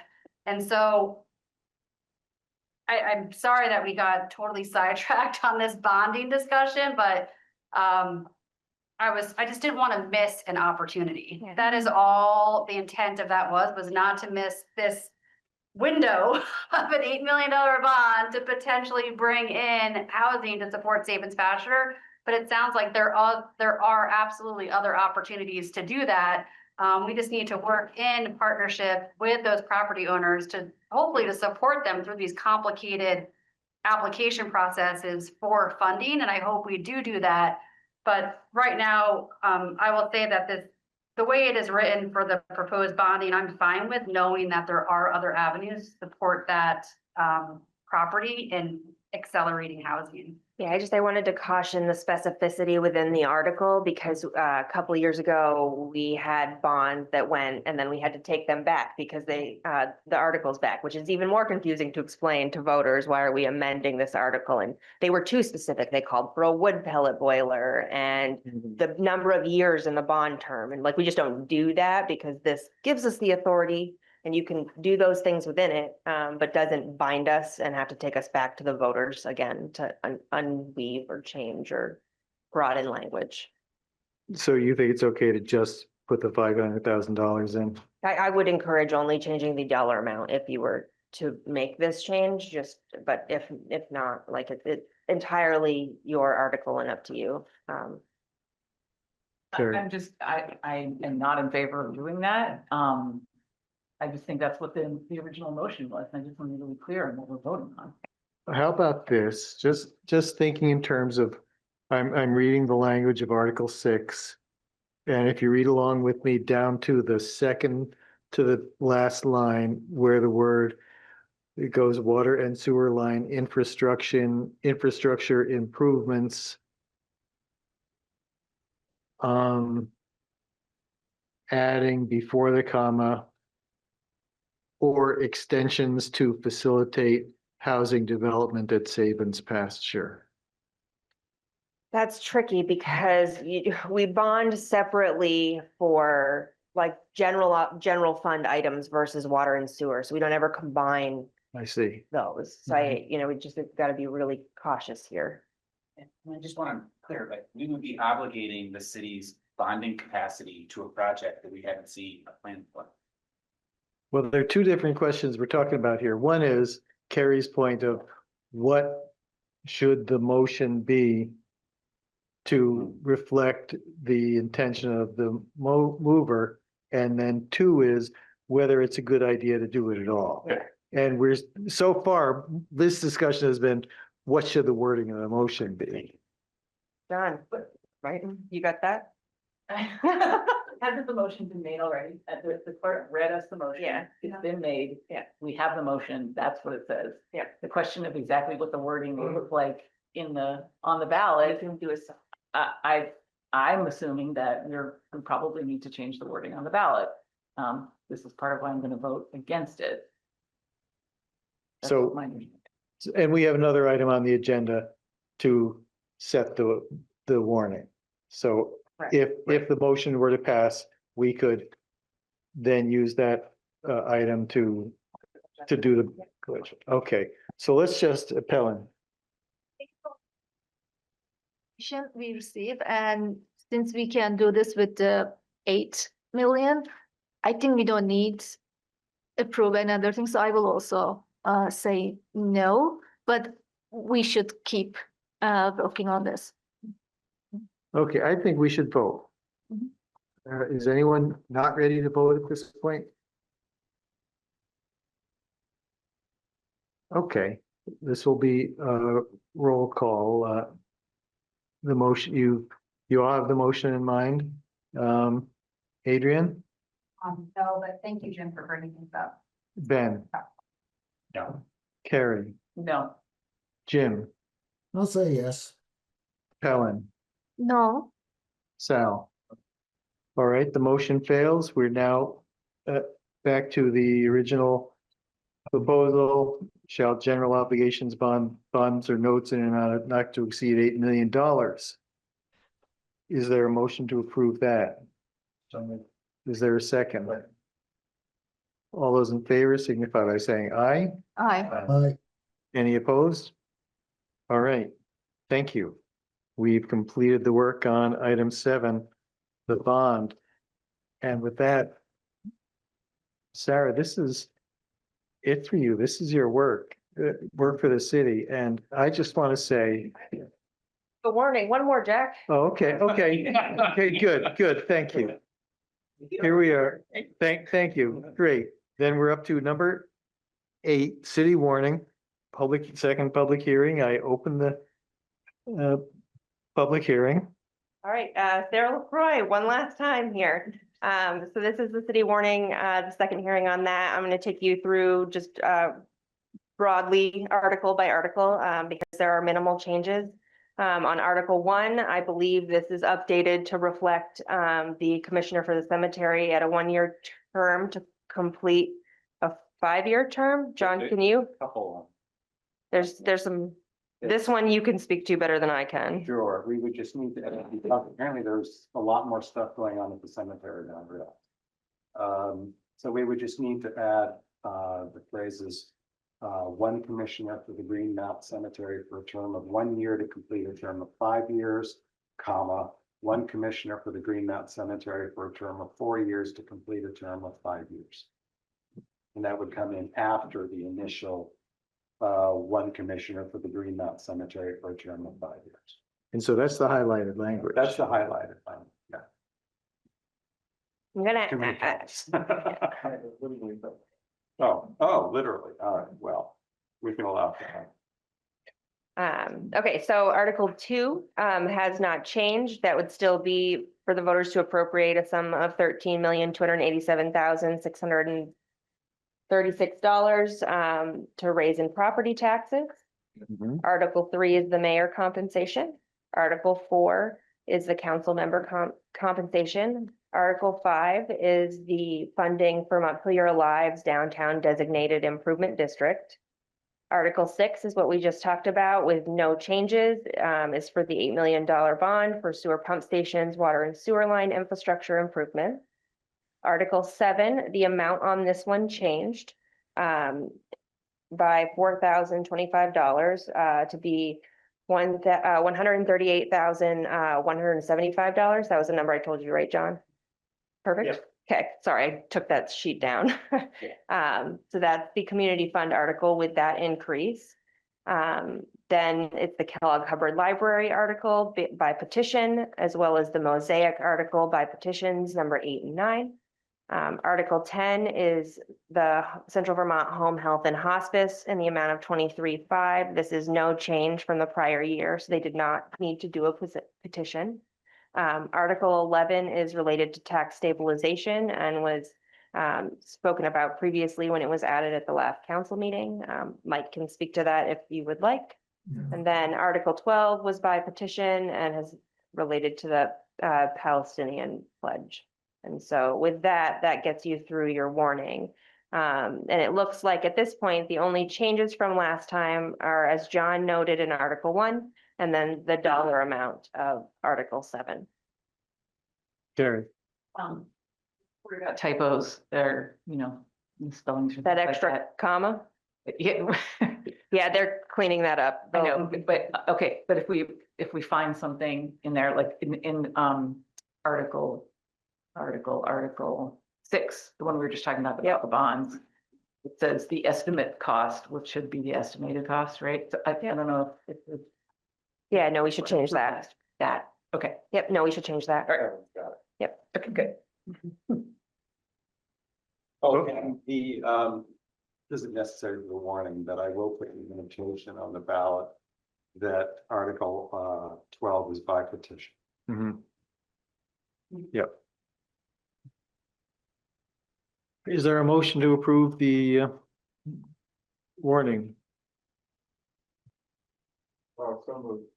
Is there a second? Second. Any discussion? All those in favor signify by saying aye. Aye. Any opposed? Okay, thank you. Now, Sarah, thank you so much for staying on and bringing us through this, not only bringing us through this arduous process, but also doing such a great job of managing the city's finances through some terrible times and doing 2 or 3 people's jobs at the same time, and constantly doing your least favorite thing in the world and coming in and making this complicated finance system as straightforward and comprehensible as you can. And it's just been great, and you've done great work throughout, and I will really miss you. Thank you. It's really been an honor to serve the city. I really believe in Montpelier. I'm happy that I'll still just be on Berry Street. So I'll keep an eye on things. And, I've been able to be more candid with you since quitting, which has been fun. And, I have grown so much as a person from all of the things at the city and my ability to get up before you and speak publicly. So I'm proud of the city. I'm proud of where I've come. I'm proud of the staff that I leave behind in this leadership team, and I hope all the best. And, maybe I'll pop by and give my 5 minutes of feedback every now and then. But no, thank you all. Thanks so much. I'm going to go to bed now. Yeah. Thank you. Item 9, appeal fee schedule. Mike.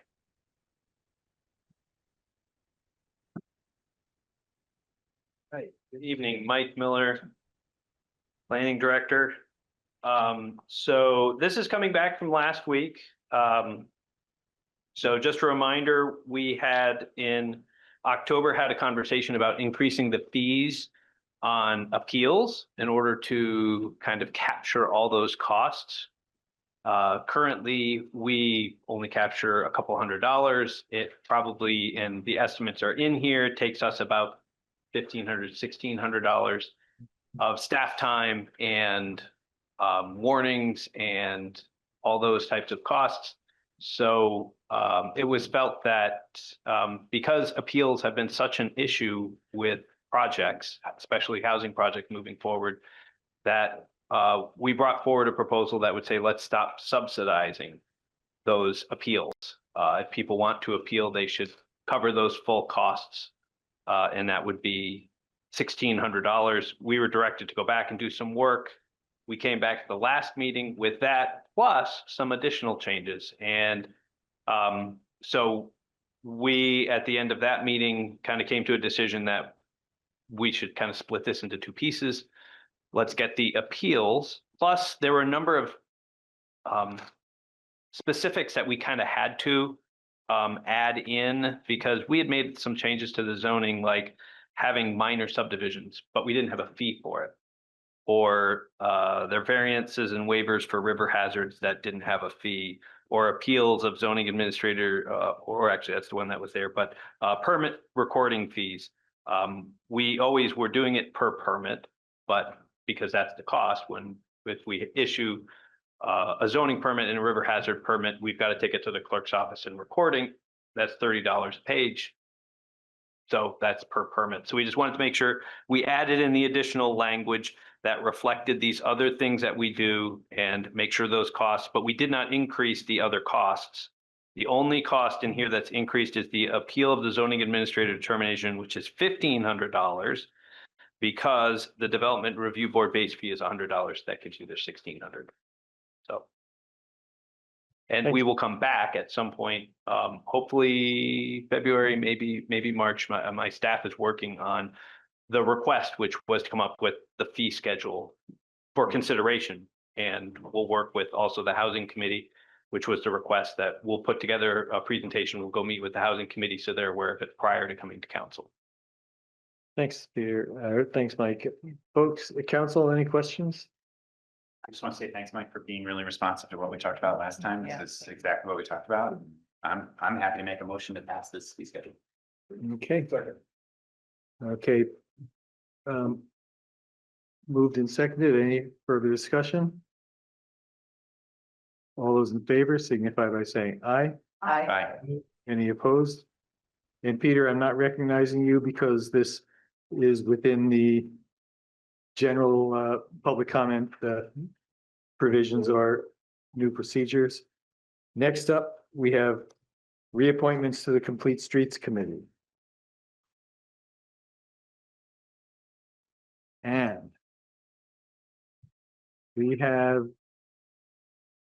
just scroll down here. Is someone willing to make a motion?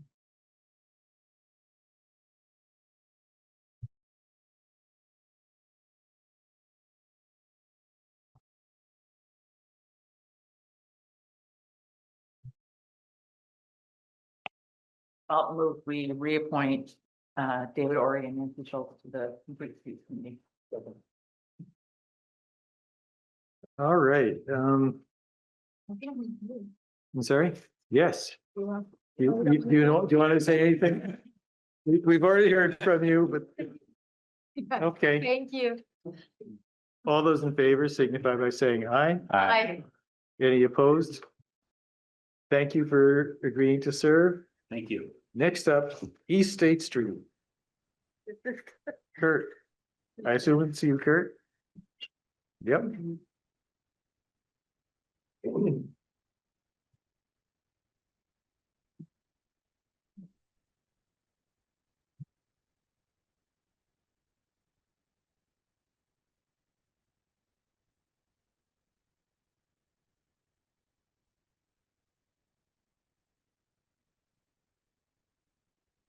I am Kurt Modica, the Public Works Director. Brief update on State Street. Two things that we're gonna discuss tonight. Council did receive letters from the residents on the right-of-way survey and some current concerns related to that, which I will address, as well as the updated construction cost estimate. So I think we'll start there with the cost estimate.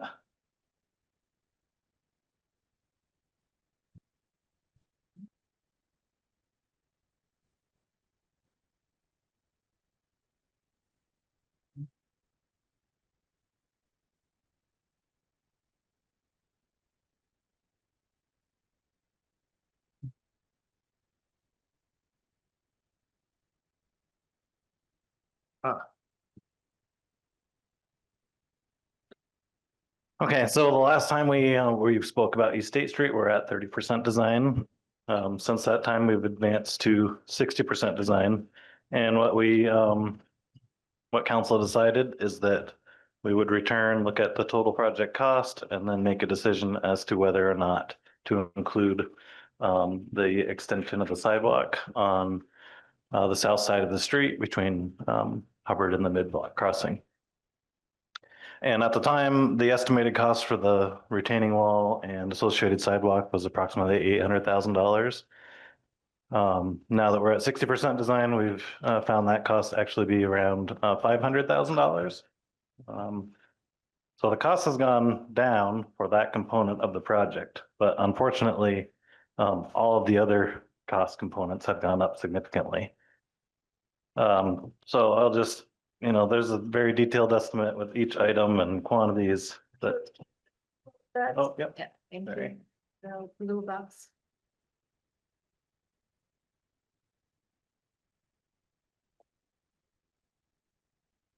Thank you.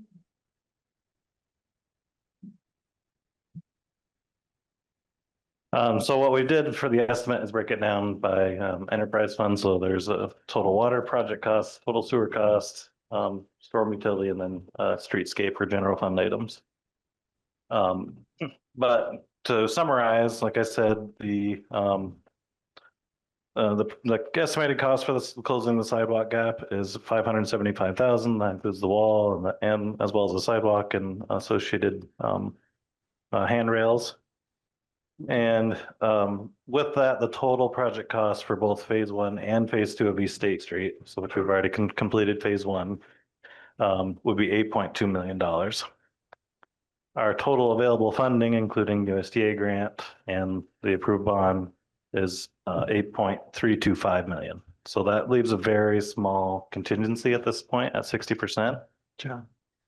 So what DPW is recommending is that we do not include the wall and the sidewalk within the project scope. What I have not looked at is the letter that the Complete Streets brought up, and that was included in the packet. They're proposing to remove the parking and then to add the bike lane and the sidewalk, which would have a marginal cost increase just related to the concrete sidewalk addition, but we would not need necessarily the retaining wall.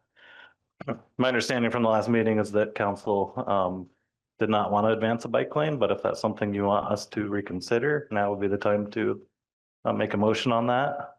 Otherwise, our recommendation is to remove the wall and the retaining wall from the scope of the project. You mean the retaining wall on the sidewalk? Correct. Right. And does this need to be done tonight, or I'm not saying that I want to drag it out anymore. What need to be on tonight? Does this need to be approved tonight, or just, this is one of those things where the sooner we approve it, the better? I think because of the potential right-of-way implications, it would be helpful for staff to know at this point whether or not we're going to add the wall and the sidewalk addition. Okay. Folks? Sal, go ahead. I'm sorry, could you just review what the cost would be to build the complete streets recommendation? I didn't do a detailed estimate on that. I think that would be around $75,000 added on to the base cost of the 7.9. So 7.975 or 7.980 roughly. And that's just curb and sidewalk, basically from Hubbard Street to the mid-block crossing would be that cost. I kind of like that proposal. I worry about speed control because it's now sort of a wide open thoroughfare, whereas parking tends to slow people down. I mean, along with all the potholes. But once it's a smooth, highway, it's great for the cyclists, but I worry about cars speeding up. Would the curb incorporate the bike lane, or would the bike lane be on the road surface? I mean, what would we do to calm traffic? If parking is removed?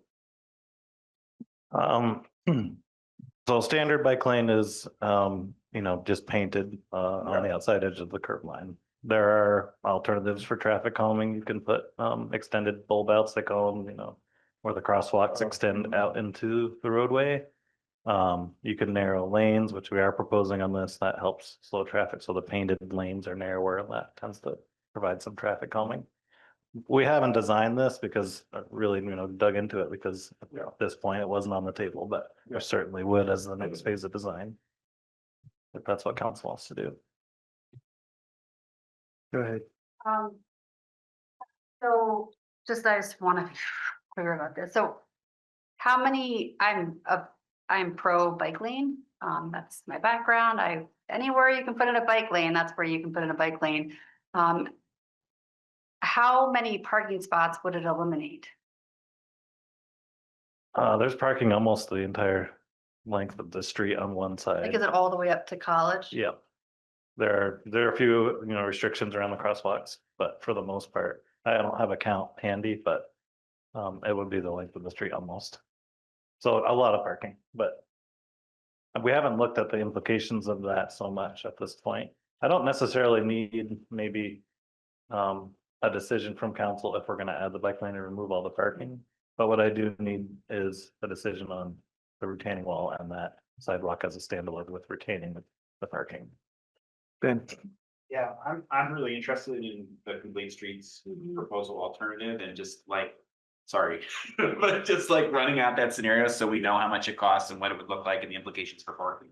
In terms of the wall, that doesn't seem viable to me. Yeah. Right? So if that's kind of what you really need, I'm prepared to give you that tonight, but I would really love to see, some thought put into this complete street proposals and understand better the implications. And I also, maybe you already have this expertise on staff, but I wonder about consulting with locomotion or, those kinds of folks. Richard Moore, right in town, works for locomotion, lives around the corner, would love to think about, I worry too about, and we've heard that from people that actually the parking does slow folks down and, are there alternative solutions to the sidewalks, all these kinds of things. I would love to just hear more about that, about how do we slow it down. I mean, really, for me, it's about safety. And that's what I would really love to, anyway, I love the complete streets thing. I'd love to see more design on that. I'm okay saying I can't move forward. Yeah. Carrie? Are the wall and the sidewalk connected? Are they, I mean, is the sidewalk dependent on the work that's done on the wall? It is if you're going to retain parking. Okay. So the new proposal sort of on the table from Complete Streets is to remove all the parking to accommodate a bike lane and fill the sidewalk gap. Yeah, so I'm very pro sidewalk. I don't have any strong feelings about bike lanes, but I do think it's a problem that you have to cross the street in the middle there, and ideally we would not have that. So if there is a way to get the sidewalk going the whole way, I feel like it would be worth sacrificing some parking for. And I also would love to see more about that. Yeah, but I think we could say tonight, no wall, if that works within the planning. Yes. Yep, that will work. And so the council would want sort of another presentation on I guess a little bit of direction on what you want us to look at would be helpful as far as a bike lane for the entire length or just the sidewalk gap or both for the entire length. Because, I think there'll be a lot of properties that are impacted from the loss of parking. we'd want to probably retain the parking down by the post office for handicap accessibility. So there, I don't need like, I guess some general direction on, are we interested in pursuing the bike lane for the entire length, or are we looking at just a like kind of a downtown portion, maybe up to Cedar Street?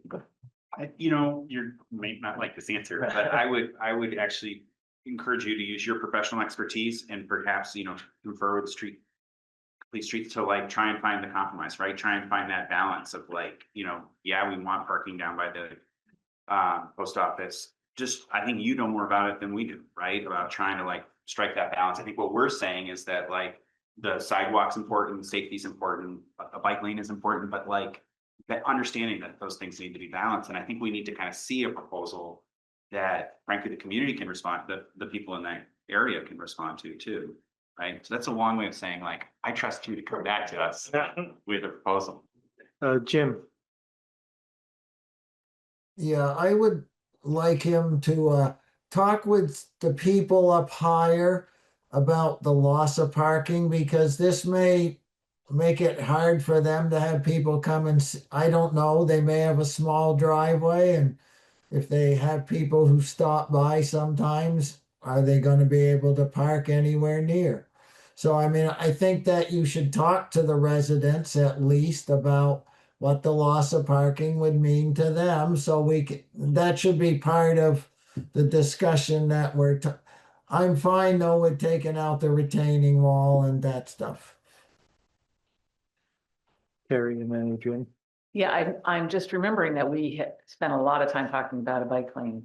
And we took a vote and we decided that we did not want to include a bike lane. And I want to honor that decision that the council has made in the past and not, suddenly change our minds right now. So I don't really want to put a bike path in. If there's a way to keep the sidewalk without doing the wall, and it means a loss of parking, I'm assuming that doesn't mean the loss of parking all the way down the street. Correct. It'll be a smaller amount. So I'm interested in hearing about how many of those parking spaces would be lost. And yes, I think we need to give the folks who live there an opportunity to weigh in. So we shouldn't be voting tonight. It doesn't sound like we're talking about voting tonight anymore. Adrian. For me, it'd be very helpful to have some visuals. I have a very hard time like understanding what you're saying, just because I can't see the road and like visualize what this would look like. So I don't know if there's like renderings or some like drawings that I think you showed us some before, like a while ago. I would have been nice to have seen those again. Oh, okay, okay. Yeah, I didn't prepare to present on the bike lane option tonight because it was voted on, and again, I don't know that it was a interest. Now that I know that it is, certainly can prepare some visuals. It's not a problem. Like I can't remember. So folks, this is just one of those crazy making things where we go through a topic and we think we have a decision and we don't. And so. Well, I think the situation has changed. I mean, there's a lot happening now at Greenway, and there's always been a lot of traffic on East State Street, but I think it's a major thoroughfare. We're only going to do this one time for the next 20 years or so. So I think we ought to include at least go through the exercise of including the bike lane, see if it fits, how far down it fits, and what the consequences of eliminating the parking that we need to eliminate to make it work. So Kurt, looks like maybe you're coming back. Yeah. Is Kendrick do it again? Vote on the idea. Is it helpful for us to vote tonight, or do you have the direction that you need in terms of what to do? No, I'm okay with where we're at as far as moving the wall. I mean, I think that has been unanimous. We don't necessarily need a vote on it. Does sound like there's consensus on exploring the option of a bike lane. Not consensus. Consensus means everybody agrees. Okay, I there's a know. majority interest in exploring the bike lane, I think. Maybe that would be helpful. Vote on Yeah, to get. it. You already voted. Yeah, we already voted. I don't know if I voted. I'm like, I'm sure I did. Well, there you go. That's the, Damn, I might, but whatever. So yeah, maybe a vote on the bike lanes and top to bottom as well as close the sidewalk gap would be helpful because the last vote was not to do that. To me, I think it is really to vote that detail thing. Well, the minimum, yeah, okay, then it is different, yeah, then it is different, okay. That everybody wants to see that option, or the majority wants to see that option. With the bike lane. Bike lane Yeah. option. but we're unanimous on not wanting the wall. And we don't need to vote on that, we can just be unanimous.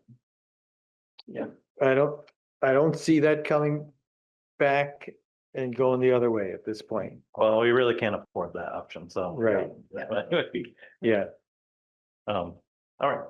all right. Yeah, When you get to final design, is that when you put, like, for the sidewalk that crosses in the middle, like, is the final design for, like, you can put an island or the bulb outs, like, when does that come into play in terms of, like, you know, the traffic calming measures down that road, especially when it'll be paved and people will be flying? So is that closer to final design, those decisions? Yeah, 90% or 100%, yes.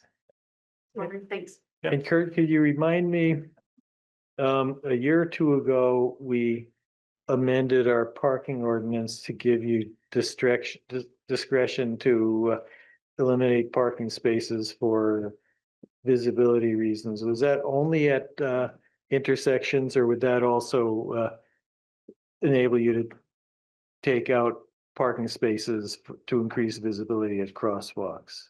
Right, it was for crosswalks and intersections. Okay. Okay, moving along to the next item, I guess, which is project prioritization. Oh, there's one more piece of East State. Oh, okay, okay, sorry I about that, wanted to Kurt. discuss. The council got a letter from one of the property owners on East State Street about the right-of-way survey. And we have met with our surveyor as well as a city attorney. And the process was not followed accurately, or correctly by statute. So what you have to do is send by certified letter notice prior to starting the survey. And that component was not done. It's a miscommunication between the surveyor and public works staff about who was responsible for that piece, and it didn't happen. So really the only way to remedy that is to start the right-of-way survey work over again. So we have begun drafting certified letters that will go out to all the property owners.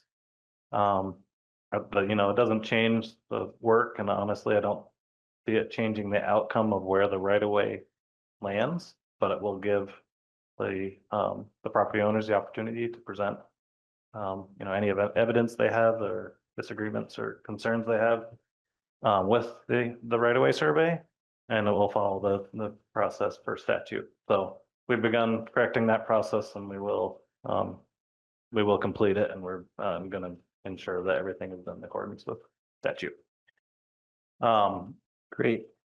And as far as the concerns from property owners, that's a pretty big project to adjust right-of-way limits at each property. I'm hoping that we can work with the property owners separate from the timeline of designing this project to adjust those, because we're not using all of the right-of-way that the city has as part of this project.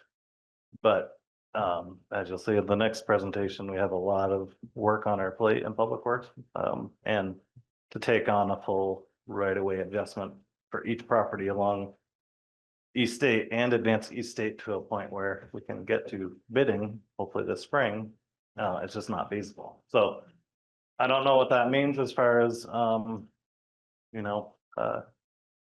legal challenges to the right-of-way survey or trying to stop the project, but that's just not something that we're fully able to take on at this point, just to be honest with council and where we're at with the workload. But I will say that, you know, I'm open to adjustments. We don't need right away up to people's foundations. So I'm hoping that we can work with them, and certainly we'll have meeting. One Rome resident has asked for a meeting in the spring, which, you know, of course we'll accommodate that and, you know, make adjustments as time allows with council approval. Council will have to approve all of those adjustments as well. So that's where we're at with the right of way. And then, so we are going to send out certified letters, and part of those letters that will say that the survey that's been filed with the clerk's office is draft, and it will be amended following the process of resurvey of the right of way. And that they'll have, we're going to give, we're thinking 30 days for them to provide comment to staff with concerns with the right of way. Great. Thanks. Next up, item 12, project prioritization.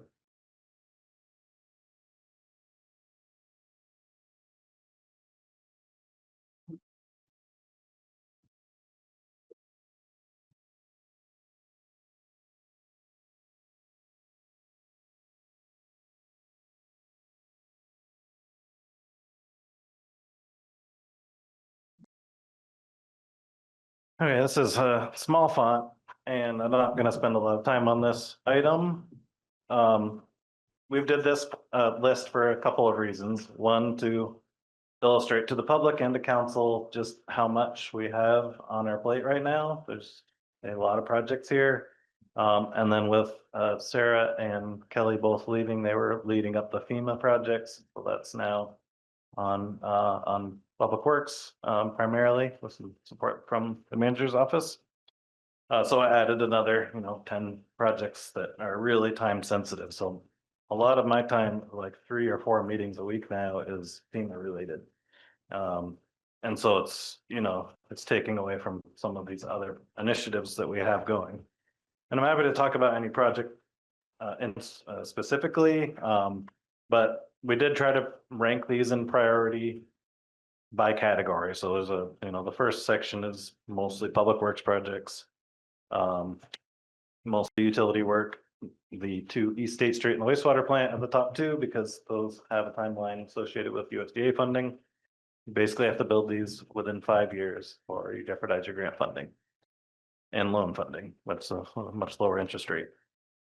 And then paving is right after that, and then it goes down through a whole bunch of projects.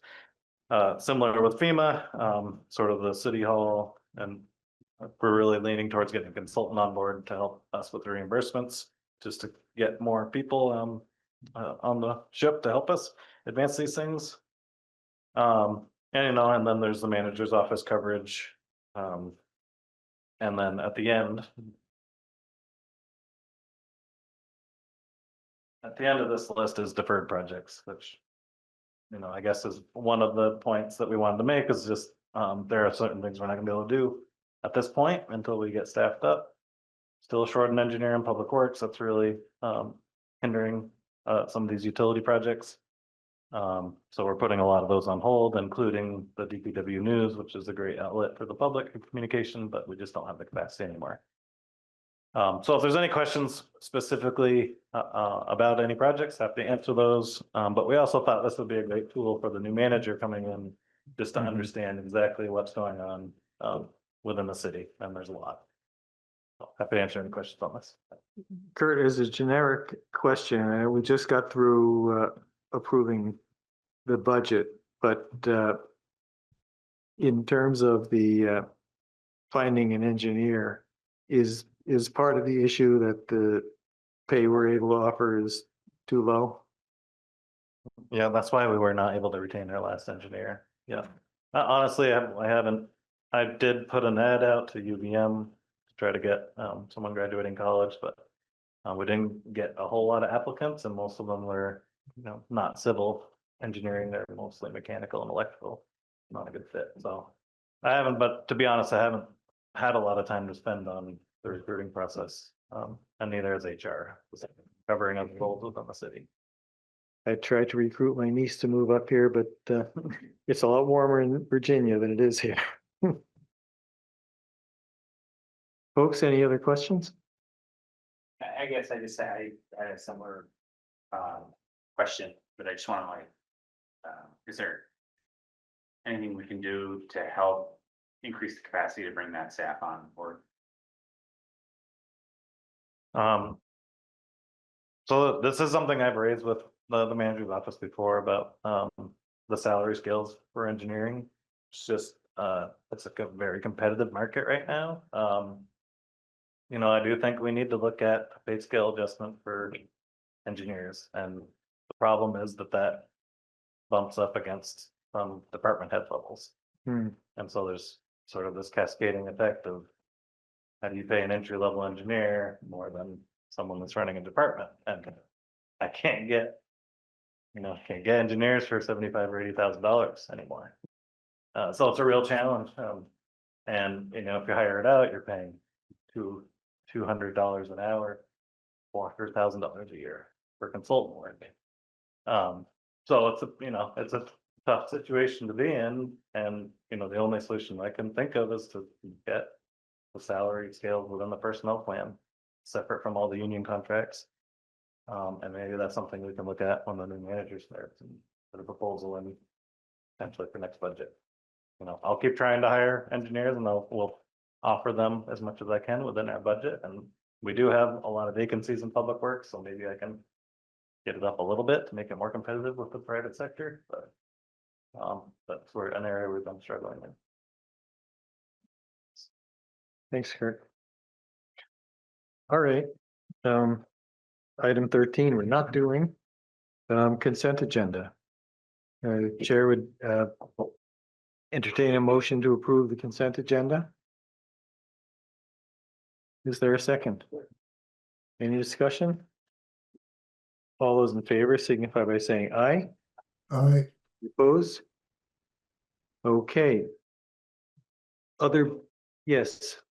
There's the hand raised, but I Yeah. know we don't get comments, but maybe we should explain because. Right, David Huck, I see you've got your hand up. We do have another spot for public comment at the end before council reports if you would like to be heard, but so we'll go from there.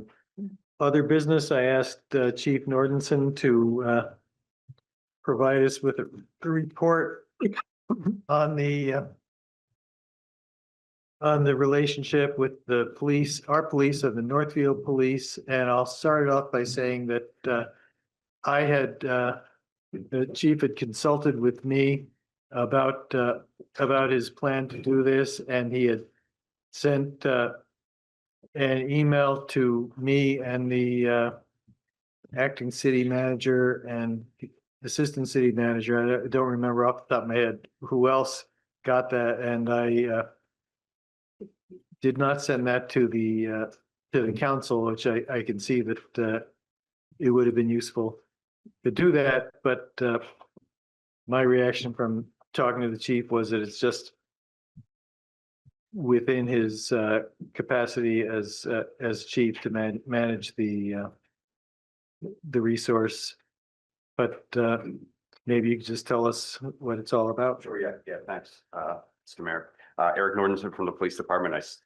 I never thought I'd get this much heat for trying to help another community who is in desperate need, but here we are. So anyways, with the kind of flux that we're in, just to kind of give you a little history on like how we got to the communications pieces, I wasn't overly sure I could do what I could do, but I checked and I was pretty confident I could. So just as a matter of policy, I said, hey, Chris, can we meet with Jack too, just to run it by him so we have a little bit of cover. We all agreed that this was something that we could probably do.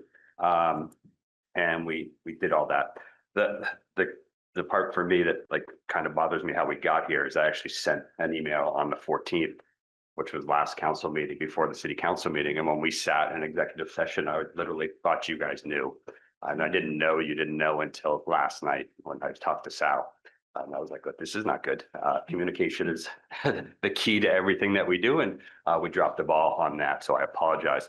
And part of that's just kind of a confusion with, I'm on my 29th year and I'm on now my third city manager in a month and a half. So, please bear with us as we're just trying to tread along. Anyways, do you want me to do the Reader's Digest of my answers that I provided for you? I don't know like what exactly you're looking for from me today. Well, thank you for all the information you provided today. I think it's excellent that Kevin has this amazing opportunity. That's not at all what I was asking. I just wanted to make sure we followed our charter, because when we hired Matt, the city council had to go through that process because we had an interim manager. I just wanted to make sure we were crossing our T's and dotting our I's and following the process, because we are in like this interim position and it was a temporary assignment, I'm not a lawyer. And I was just wanting to make sure we were following the process that we did previously, even though it's different. That was all I was Yeah, just. the unique part of this is, I agree 100%. And in fact, you'll see I have a part-time applicant in your packet. I agree 100%. That's really cut and dry. This is everything we do is shades of gray. We felt comfortable with moving ahead because Kevin was maintaining his full employment here, was working out of our building, was under my direct supervision, and I was going to be communicating with their manager. So basically it was really simple. And, to the benefit of the city, Kevin gets an incredible experience, which you don't get very often. My feeling is he's going to love it and want to stay there, which is great. Like as a chief, I want my people to be chief someplace. You want me to finish your deal? Oh, no, I was just, because Jack says go, that's what I Oh, always I'm like, raise my hand like before, yeah. and then to Northfield's credit, they're paying his full rate. So, we're going to bring in, over the, 8 weeks, 4 months, probably $40,000 to $50,000, which I can, certainly use for equipment because, I basically don't have enough for what I need, and I know everybody else has needs. So let's figure out a creative way to do this. Some other creative ways is now working with other communities to provide coverage. And, we've tied a rate to the state police contract rate, which is a good rate. So we're going to bring in a little bit of revenue, and this part-time officer would actually not get overtime, would make us more money. So there's just some opportunities to be creative. People want to go work in that community. They just needed some structure. So a pretty decent opportunity. I've been very, very blunt with them that they need to have something figured out by May 1st, because once the summer hits, I can't afford to lose Kevin. I'm a little banged up still, so I have some capacity to take on a lot of things that I probably shouldn't do. Some people thought I was crazy for doing it, and that's kind of what makes it fun to me. At some point, we have to really talk about regionalization and pulling resources, and someone has to take the lead, and everybody's kind of afraid of that leap. I'm old now. It doesn't bother me. I'm happy to take the leap and give it a try. And if I screw up and fail, that's totally fine. But I think we're onto something good down there. So yeah.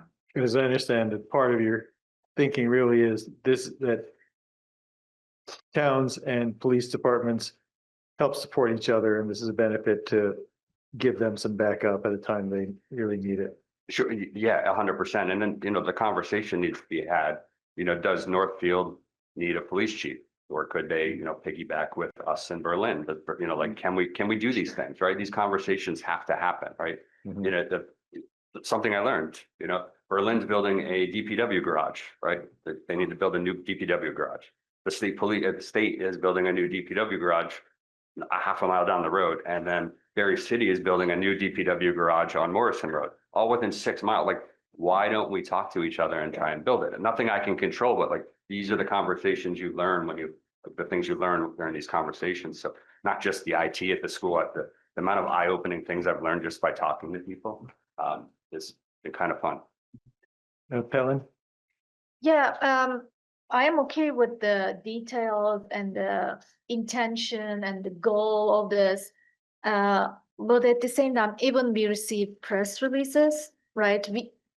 Even if we don't decide or we don't have any authority to say anything, but we still get some information. So I'm I remember we were talking about like transparency and like our community members deserve. So what could we do to make this right in the public eyes?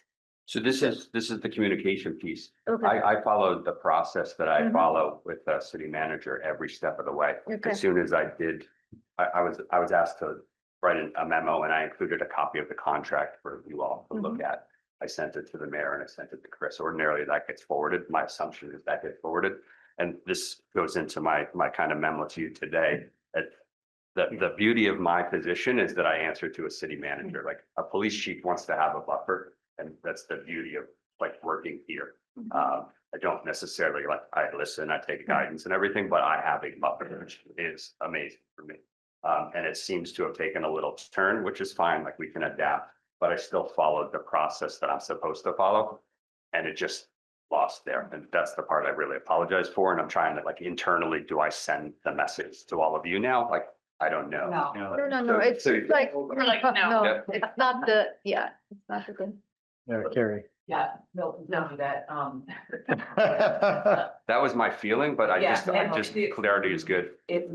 this seems to me like the kind of thing that happens when you have an interim city manager and you have an interim city manager and interim, and you're short on staff. It's the kind of thing that can just get sort of lost in the process. And I feel like that's what happened here, and I'm not upset about it. I don't think this means that you need to start answering to us. That's not right. And I don't think there was anything wrong with the way you handled it. Like you did everything just right. And what we learned from this is that, sometimes these things get lost, and that's as part of why we hired a communications director once upon a time, and wasn't been able to do that job for a really long time now. So I really appreciate you providing all this explanation and providing all this information. And it does sound like a great move in terms of communities being able to help each other out. And if there's some regionalization in the future, thank you. You should have heard my language when I got the message from Sal that wasn't shared. I was not happy. I was like, oh boy, this is not good. Good in this should not be like, we shouldn't lose like the really good thing that's happening. Yeah. But because of, just a dropped ball of miscommunication, like this is really good. It's good for Northfield. It's good for us. It's good for the region. And it demonstrates your leadership. I'm really appreciative of it. Yep. Yeah, thank you. Okay, thanks, Chief. Before we do council reports, we now have another section of the agenda for public comment. And Mr. Huck, if you're still there, since we I am. Okay. Excellent. So I'll call on you right now. I'm impressed that all of you show up for this job. Thank you. I wouldn't do this every week until 11 o'clock at night. I just wanted to build off of the comment that Chief Nordenson made about talking to each other. Can I jump in? Sir, Yep. Could I just ask you to introduce yourself so that I'm David Huck. I live in Montpelier. I don't know if there's anything else. That's good. Yep. Okay. So I think I know the name of the counselor sitting next to Adrian Gill. Is that Carrie? Yeah. Okay. And I'm happy to take my response to this offline, but I am curious why you are strenuously pro sidewalk, and forgive me if I'm mischaracterizing this, but anti-bike lane. To me, they're kind of one and the same. Or you might even say that I'm anti-sidewalk and pro-bike lane. But maybe this is also a topic for another day. I will follow up with you separately to have an actual conversation about this, but I was thinking almost exactly what you were saying, is that I would like to clarify that I am not anti-bike lane. I like bike lane. But I can talk with you more and Okay, great. what that was coming from. But And then my other question was, it sounds like there's one property owner that doesn't like the way the survey was done. I'm wondering if we know who that is, And if city staff has knocked on their door and asked them what they're afraid of. There's more than one property owner that has concerns about the survey, and there have been discussions between city staff and those property owners. And they're still afraid. Well, they're still thinking it's not done right, and so they want to. Oh, okay. And is there a way for me to find out who they are? I think Kurt explained some step was missing, so we have to redo it. So they were not only uncomfortable, they were also right. Right, we're gonna redo it, yeah. Yeah. Oh, okay. So, But is there any yeah. way to find out why they're so angry, I guess, or why they're so concerned? Well, Kurt, do you have something to add to that? We don't have to, but Yeah, it's about the property value. So because the right of way extends so much onto their yard, they feel like they're losing land, and then their property value will be reduced. Okay. Okay. Thank you. I was confused. all right, thanks. Thanks, David. Yeah. Are any other members of the public wish to be heard? Steve? Yeah, I want to speak to this. One, I think you violated open meeting law by taking up this contract issue in unwarranted agenda, not a warranted agenda item. Obviously, there's a lot of people are concerned about it and would have liked an opportunity to be forewarned. And the documents that were shared apparently with council today or yesterday probably should have been made available as part of the packet or as an addendum to the packet. But has legal looked at this? Because this looks like another Chris Lumber screw up, you know? Has legal looked at this, and is there a document that shows what legal authority? I know that cities can do interlocal contract and intermunicipal agreement, but those require city council votes on both sides. Nothing can be done in those arrangements with it by a mayor and a city manager, an acting city manager. So have y'all even asked, is there a legal analysis? What statutory authority are they relying on for Nordenson to say that he's got the authority to do this? You know, and if you're not asking, then what the hell are you doing here? You know, but I think that's really what the foundation of this. Where is the authority to contract out, to use Montpelier services and pimp our cops out into other towns? You know, I don't think it exists, but I'm happy to be corrected. But the fact that y'all aren't asking and I'm having to raise this is revealing, you know?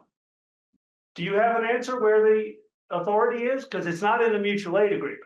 Thanks, Steve. I don't have any response for you at this point. Will you agree to provide one and commit to doing so in front of the council? No. Oh, that's brilliant. And you wonder who creates the toxicity around here? So, Can we add the documents for the next meetings agenda? We don't have to talk about again, yeah, I don't. but let's it would be like public, They're public documents. public information. Yeah, thank you. Peter?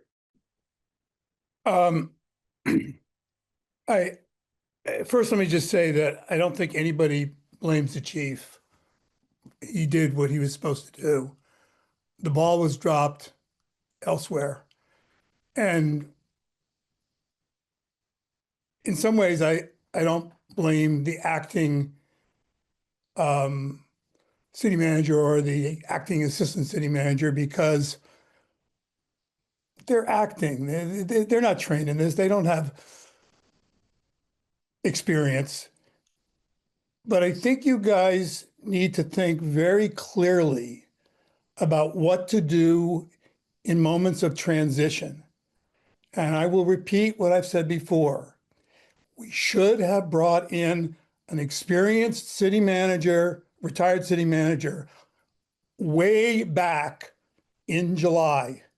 You should have planned for that in February when you made the decision, or March, whenever it was, February I think it was, to not renew Bill's contract. We've got to plan these transitions better. All the mistakes that have been made over the last almost a year now are because we haven't had a stable city manager situation. And I think you guys need to cop to it. Jack, your decision not to tell the city council it was just wrong. And you need to cop to that. That was just a bad decision. Thanks, Peter. Any other public comment? Okay, we'll go to council reports. Helen, No reports. Ben, No report. Sal? No. Terry? No. Adrian? So I've been working with Montpelier Live and Alec, in the Parks Department and the Rec Department here in Montpelier to do our second annual Winter Fest. And so the intent of that was an economic driver to get folks out into town, spending money, hopefully. And so that is next weekend. And this year we have a couple additional highlights. So we'll do ice sculptures in front of the library, which I think will be fun. We really wanted to do that last year, but we did get a sponsor this year to do ice sculptures, which I think is gonna be really fun. There's live music and movies. We're gonna have Nordic skiing and fat biking at the North Branch Trails. And on Saturday, we're gonna have sledding at Hubbard Park and the Country Club Road. We'll have ice skating at the College Green, and there's a craft night Friday night at Bear Pond Books. There's a puzzle swap at the library. We'll have horse-drawn wagon carriages on Saturday throughout town. Live music. The Princess Bride is going to be at the Savoy Theater on Saturday.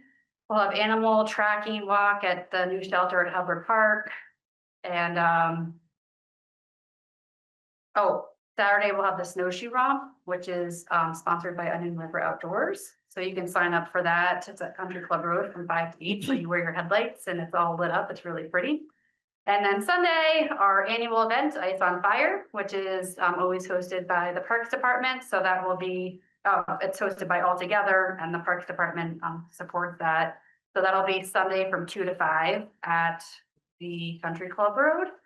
And then from 3 to 6, there is a youth open mic at the Performing Arts Center up at the college. So very fun weekend. I hope everyone comes out.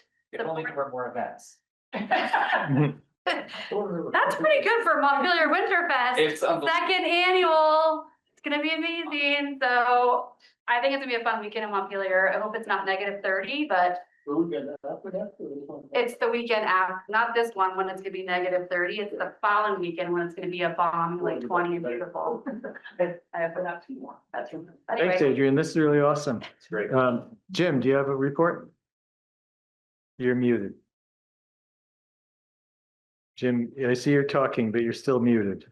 Sorry about that. Just a Thanks. short one. I got a bunch of emails from the fund people thanking me, which also I want to pass on to the council because the thanks are also to you for getting their increase. That's it. Great. Thank you. Mayor's report. This is not exclusively a Montpelier thing, but we're seeing some bad stuff going on across the country, and what we're seeing in Minneapolis especially. I just want to say I support Jacob Fry, the mayor of Minneapolis, and the way he's standing up to ICE for terrorizing the people in his community. And everything he's doing is directed to people who belong here in the United States, including the refugees who are being rousted and carted out. So I support him, and I hope that when the time comes that ICE targets Montpelier, that we will stand up to them here too. City clerk's report. ECA meeting, Monday, the 26th, 5:15, City Hall, City Manager's Conference Room. It'll be a quick one. I promise. The city manager's report. So council's aware, I want to share with public watching, Derek's team made a swiftwater rescue last week in the Linsky River. a testament to the training and professionalism of his department. Some grant funding was involved for that provided the equipment they needed. They were able to get the person out of the river. A little worse for wear, but they were transported and directed towards some help to get them back on track, maybe get them to a better place. So we're proud of your guys, Derek, really are. And I'd echo the same. I think people at today have said it today. Our finance team to get us to the finish line on this budget. Great work. It's great work. We really do have, and I do believe in this team. We've got great people working for the city. We will continue to work with the partner agencies the next couple of days to figure out the cold weather state situation this weekend to provide round the clock space for people to get them out of the cold. See, and Dave Bellini's comment, I think it was Dave, maybe it was someone else, about the ice at the car wash. Our public works salt crews and on-call people are well aware that that's a problem there, and they do give it extra attention. I'm sure they don't keep up with the ice as quickly as it builds up, but they're doing what they can. Oh, one other thing I wanted to mention, we will be doing a special meeting Friday at noon with the purpose of that meeting to be to finalize the contract with our new city manager. And it's striking to me how complicated it's been to do this, because you can only negotiate, we can only do our things in meetings, but she's eager to join us here, and so we'll have that contract out, and we will. And that contract will be publicly available for people. Yeah. Yeah. And I believe everyone has it on the website as well. And one more thing I'd add to my report, the discussion about messaging the details of the budget and getting this information out. Frankly, to a big degree, that's a casualty of Evelyn's workload. She has too much to do on a daily basis, and the communication piece is the one that falls through the cracks. Yep. Okay, and with that, at 10:44 p.m. we are adjourned. Thanks, everybody.